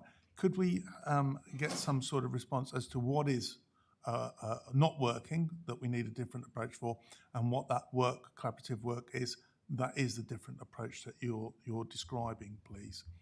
On page 24, there is additional help in various ways to address the skills agenda. And one of those is additional top-up funding for learners from the relatively most deprived postcodes across the sub-region. You could circulate this outside of the meeting, please. I'd be interested to know which are defined as the relatively most deprived postcodes across the sub-region. The reason for that question, Chair, is the most deprived is quite known. We know which ones they are. It's very easy to identify on the basis of certain criteria, but on other criteria, for example, if it was purely looked at through the eyes of skills, it might be a different area. But even if you did know which are the most deprived areas, you'd like to know where the cut-off point is, so you could recognise if wards or lower super output areas are in that. So if we could have that circulated by what actually is in that area, but perhaps if you could answer in the committee meeting, how do you market that particular offer, because it's specific to certain geographic locations. On page 25, there's a table, and it's got the status of the learners are unemployed, not looking for work in the table. We've got 1,429 learners, which take up 16%, so I assume 16% of the budget. I'm not really sure what we're driving for here and how that aligns for the combined authority priority of doubling GDP or other agreed priorities. So what are the priorities that we are addressing through that skills training for unemployed not looking for work? And that, I'm going to guess here, is a fact that I just can't off the top of my head think what that is, rather than there's anything wrong. So if you could help me understand that one, please. And last but very much not least, page 27, and this is on the, I've got a mismatch here, 20%. Right, 7.9, 80% of schools are matched with an enterprise advisor, a business volunteer who supports the school in developing their careers officer. Is there any analysis of the 20% that don't have this additional support, and what's the plan of action to address this? Without knowing where they are or what they are, my automatic conclusion would be I would be worried that they're in areas that have got the most deprivation, and therefore the areas that need the most help. And that may or may not be a match-up. So I really want to know about the 20% that don't have the support and what you're doing about that. Quite a long list, but my apologies. Okay, I think I've noted them all. Steve, do you want to come in first for the Luff bid, yeah, please? So the combined authority ran an internal competition with the transport team to select its preferred transport bid, and the Peterborough station quarter was chosen. Bid was written targeting 48 million of levelling up funding in this round 2. The deadline was indeed 6th of July, but there were issues with the government portal, which have only recently been resolved, and the bid has been submitted. Thank you. Okay, so the question in relation to how we're working differently, a number of different examples for here. One is we're working with all the colleges. We're trying to establish a regional curriculum, so therefore not every college delivering the same courses in niche areas, so therefore trying to get people to work as a system rather than as individual entities. Also with careers, we're joining up all of the careers work, working with a number of different stakeholders to therefore make sure there isn't duplication of provision, but making sure that we are efficient and effective in our use of funds. So they're just 2 examples, but more than happy to explain more of those approaches. In terms of the most deprived postcodes, that piece of work, I think we've already given that to the Combined Authority Board, so therefore I should be able to give that to you following this meeting. and as it says in the paper, we do give an uplift to therefore try and attract more people into learning in those areas. For unemployed not looking for work, I will come back to you on a specific definition. My understanding will be that it will be lower level in trying to build confidence. So it'll be those furthest away from work. So therefore it's a longer journey for them to be able to access employment. But let me come back to you with the specific definition. And then in terms of the enterprise advisors, we've actually well matched in Fenland at the moment. So an area where we're having specific challenges are for our schools with SEND. So therefore we find it more difficult to find businesses who have volunteers where there's more complex needs of our individuals. So we continuously run a campaign to try and attract more enterprise advisors into the network. And we are working with the likes of DWP, with disability confident employers. So we're using our different networks to therefore try and bring people in. So any support that anybody around this table are able to help us to recruit additional enterprise advisors would always be welcome. And so, yeah, significant resources going into that at the moment. But they're not totally unaided because we have enterprise coordinators who sit over all of the enterprise advisors. Sorry, a bit technical perhaps. So there is always support to the school, even if they don't have an enterprise or advisor appointed at a specific point in time. You want to come back, Councillor Count, I believe. Yeah, thank you, Chair, and thank you for that. Excellent responses across the board. Just one point that wasn't covered. How do you market the top-up funding in the areas of the most deprivation? And on the last point, you may have already considered it, but if the schools that you're having the most difficulty getting enterprise advisors for are those with special needs, etc., perhaps if you look widen the enterprise companies that you approach, maybe you've already done that, to those in the social enterprise or the charity sector, perhaps you may have some more joy. That's just me thinking about that, but appreciate an answer to the first one. Thank you.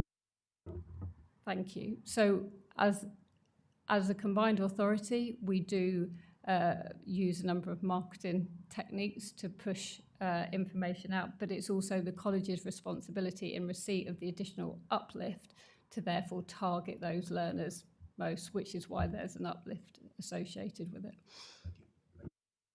Okay, thank you. Are there any other questions for Fliss or for Steve? Councillor Coles. Just my final one. I suppose it's about benchmarking, because it's so difficult. And I appreciate the reports you always say it's so difficult to find some form of benchmarking so you can prove how well you're delivering. But is that getting better? Are there other places that you can go to where now you can actually compare performance? Or is it historically, if we were to look at what we were doing beforehand and compare that to delivery now? But it seems you reassure us that everything's happening and it's going well, but we don't have the benchmark to say, yes, you're correct. So for different programmes, there are different things that we can benchmark against, and that's one thing that we will be bringing in as part of the implementation plan for the skills, employment skills strategy. So for things like our NEAT numbers, we do have statistical neighbours, and so therefore we do benchmark ourselves against statistical neighbours. For some areas, it's better to look nationally, so therefore to see the trend in, say, apprenticeship data, we do that by region. So it's not surprisingly, it's not straightforward, it's not one answer fits all. So therefore we use a number of different techniques and different proxies to benchmark where we can, which is most appropriate for the specific course and programme. Thank you. It'd be nice if you can draw it together to some sort of metric that we can see, then there's much more reassurance for us then, but thank you. Yeah. Okay, thank you. Any other questions? No, in which case, thank you very much, Fliss. Thank you very much, Steve, for your report and contributions this morning. Thank you, members, for your questions. And I think we mustn't leave it nearly 2 years before we have another report on this. So we will look at our work programme and seek to ensure that we see you again sooner than that. Thanks very much. We're asked to note the contents of that report, which I believe we have. So can I go on then to the budget scrutiny process at item 7, and we have Jodie Townsend back with us. I'm relieved to see things are working, so welcome back, Jodie, and your report is in front of us. Would you like to introduce it? Thank you, Chair. So the purpose of this report is to propose a process for the undertaking of the budget scrutiny function in 22-23. This follows a comment made earlier by one of your members in regard to the difficulties with the budget scrutiny function, how that was undertaken last year. I think it was felt that there was some difficulty in regards to information provided, role, function, etc., in regards to the committee. And this report is about us trying to get to a step where we are enabling the committee to undertake its budget scrutiny function better and can add more value to the budget setting process. And I think I make reference in the report to sort of probably a longer term aim of getting the organisation into a position where it just assumes and incorporates the scrutiny function into the planning, its business planning processes, and so inevitably has budget scrutiny detailed in that budget setting process from very, very early on, with obviously clear role and clear responsibility. Now, the proposal is based around guidance from Centre for Governance and Scrutiny and SIPFA. The latest guidance on budget scrutiny functions from Centre for Governance and Scrutiny is to ensure you try to focus the scrutiny function on whether the budget has the ability to deliver the strategic priorities and objectives of that organisation. As I mentioned earlier, there is now another potential key theme, which is making sure any budget proposals have the ability to deliver the improvement journey and the improvement plan that organisation is now on. So the proposal is set out in a table in 3.3. We have obviously liaised with finance officers to make sure it fits in with the various schedule that they have to adhere to. And hopefully it will allow the budget scrutiny function to add far more value this year round to that setting process. As well as that table, it may be that there are opportunities for additional briefings, for potential training opportunities for the scrutiny committee as well as we move forward. And as soon as our scrutiny officer returns, I'm sure she'll be developing those alongside the chair to make sure that you have some further information about how those elements could also operate. But the proposal I said set out in 3.3, I believe we have Rob Emery here online as well, who can also answer any questions about how it fits in with the actual budget setting process itself. Thank you very much indeed, Jodie, for that introduction. Before I open this up for questions and discussion, the recommendation is to agree the process. But I would want to raise a couple of other minor suggestions. The first one is that we have a reserve date for this committee to meet in August. And it would seem to me, and I think to some other members, that it would be useful to use that date in preparation for the September meeting to enable us to understand what is going to be ready for us to scrutinise starting in September, and to make sure that we're satisfied that everything is aligned so that we can use those meetings starting in September and those dates productively. The second point is that we have not up until now had a lead member of this committee with a responsibility for budgetary and financial issues. That seems to me to be something that we ought to address. And Councillor Sharp, who is Vice Chair of this committee, has volunteered some of his copious time to undertake that role. And I think that would be very useful, and there's an opportunity between now and August to start getting some of that information together for us and making sure that we have what we need. So I think those are two additional proposals I would like to make from the chair, that we use the August reserve date in part for further budgetary discussion and preparation for the September meetings and onwards, and that we appoint Councillor Sharp as our financial and budgetary lead member. So can I open up for questions and discussion on the original recommendation and anything else subsequently? Councillor Cant. Yeah, just a question of process, Chair. Are you able to move recommendations on the day? Because of course you managed to outlaw that at the County Council. I've not been told I'm not, and I'm happy to seek advice from officers. Is there anything that prevents us making that decision today?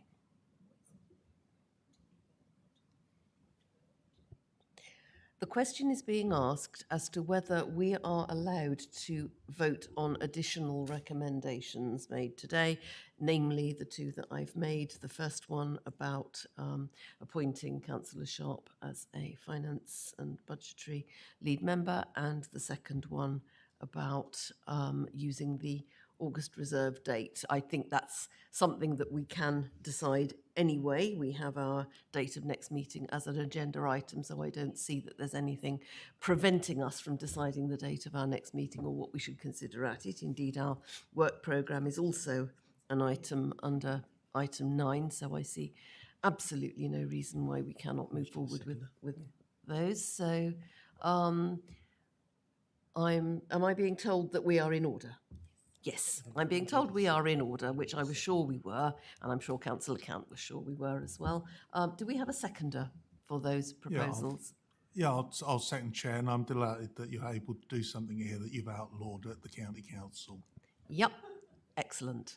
So, right, that is now seconded. So, can we move to questions and debate, and then we'll move to a vote on the whole package? Councillor Count again. Thank you, Chair, and apologies after this element. I really must go.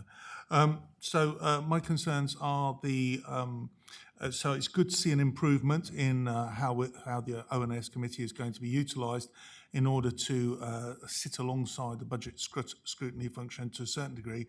However, I'm voicing concerns that whilst the facility to sit alongside and review more often doesn't actually deal with the problem that there was last year with too many holes in the budget.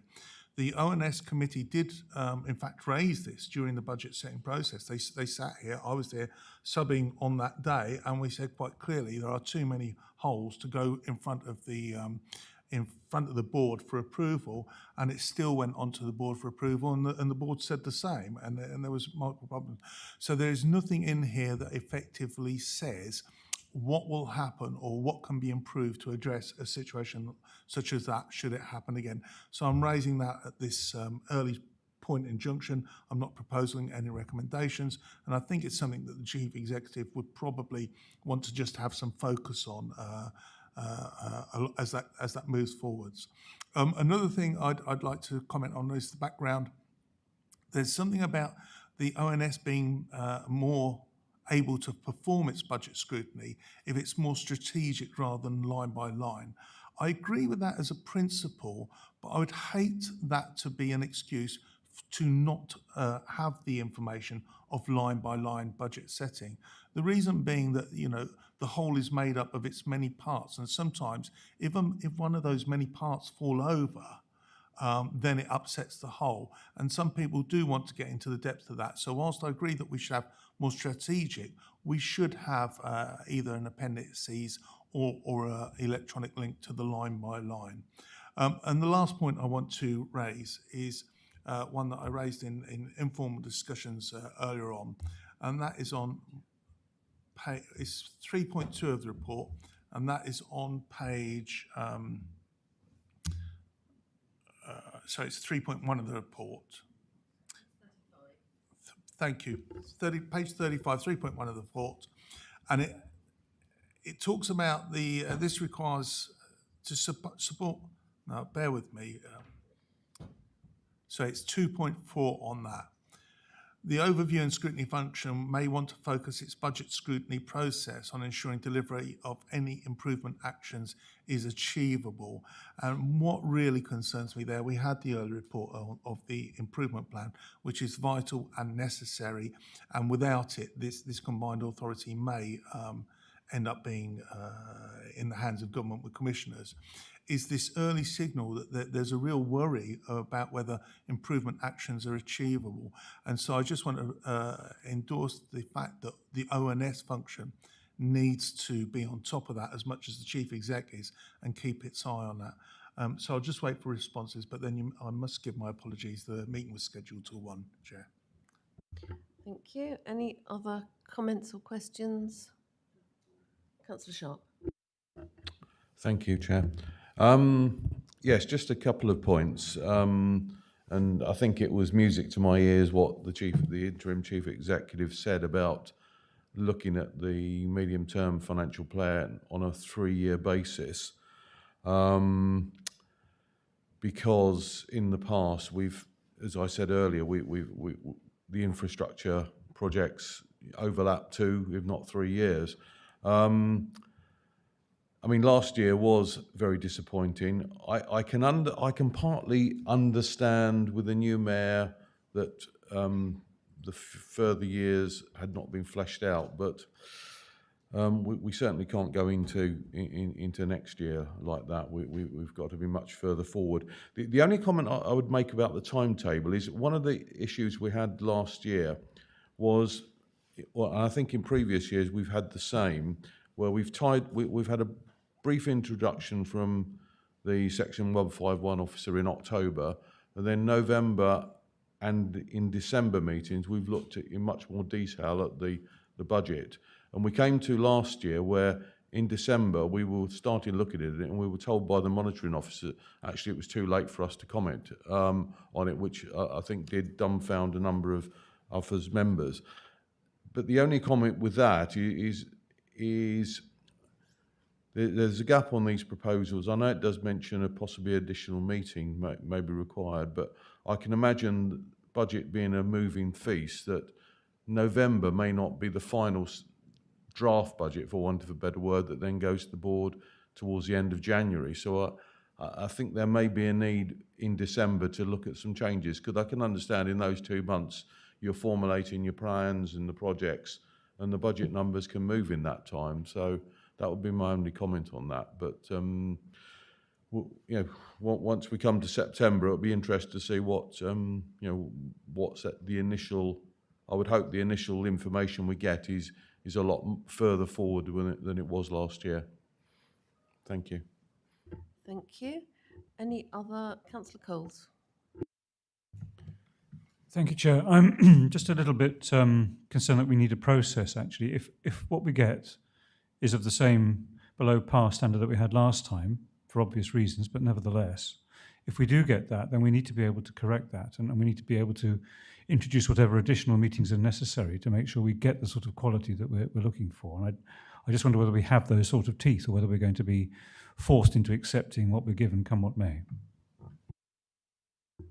Thank you. I do think a process is always helpful. It helps us to know where we pin into the budget setting process as it moves along. So I don't object at all to having a process, but I agree that it needs to be flexible and agile enough to be able to keep up with changes to the timetable of the budget as it moves forward, and make sure that we don't miss opportunities to look at that and scrutinise. Councillor Miscandlin.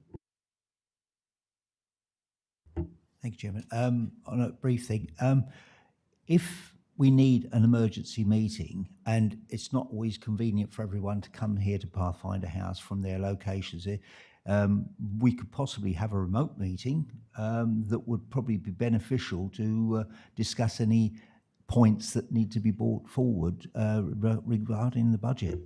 Unfortunately, Mr. Rees-Mogg prevented the ability for us to have remote meetings continuing as long as they're decision-making meetings. We could have an informal briefing, but we couldn't sit formally as the committee remotely, I am sad to say.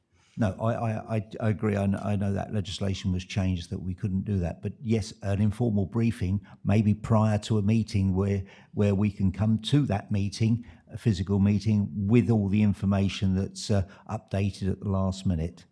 And on the, like Councillor Count, I've got to go. I've got another meeting to go to.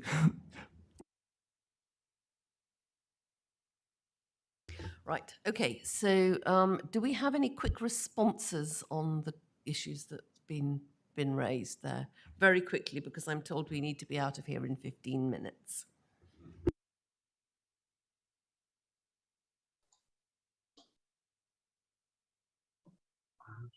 Jodie, I think you're on mute. Apologies. I'll run through those as quickly as I may. In regards to dealing with holes and identification of holes in the process, the earlier I think we get the committee involved, the better. It gives you the opportunity to identify those holes and then for those holes to be rectified. But I would always expect the committee, if it still feels unassured or that there are still issues with the budget, that it reports those concerns to board.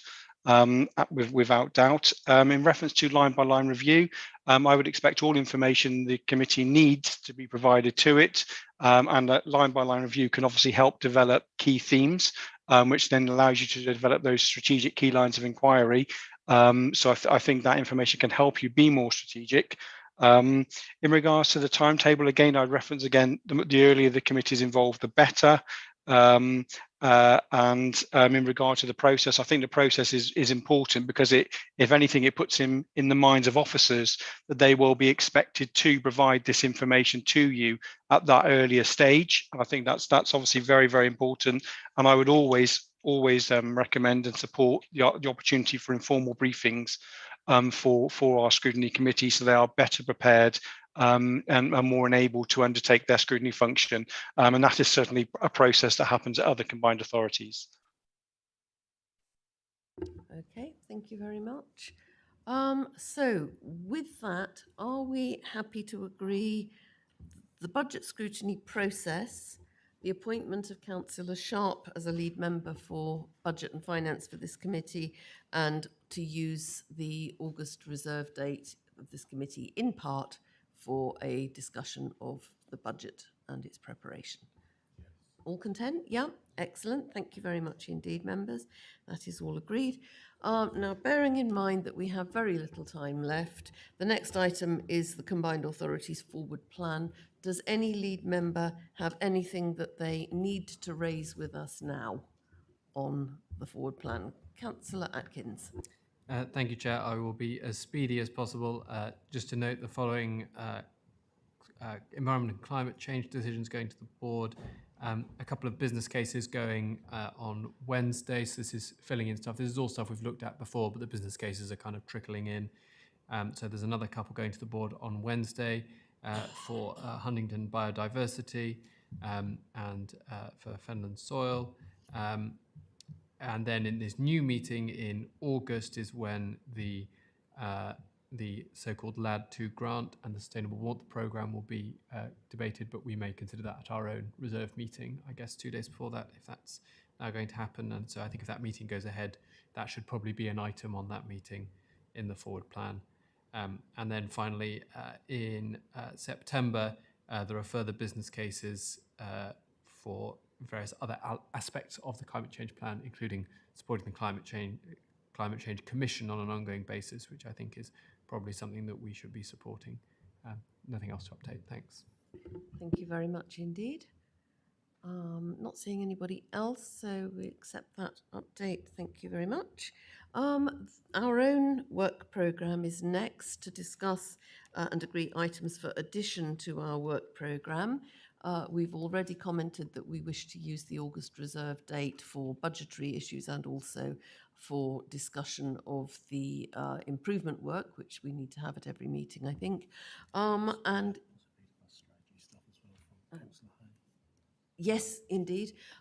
We also, I think, have had a suggestion that I think an update to that August meeting, just a brief update, the side of A4 or something on the warm homes, the LAD2, and also Councillor Hay, we were hoping, if possible, to have a brief update back to us on the bus review issues, including the two specifics that are mentioned in the action log earlier, the demand responsive transport and the 905.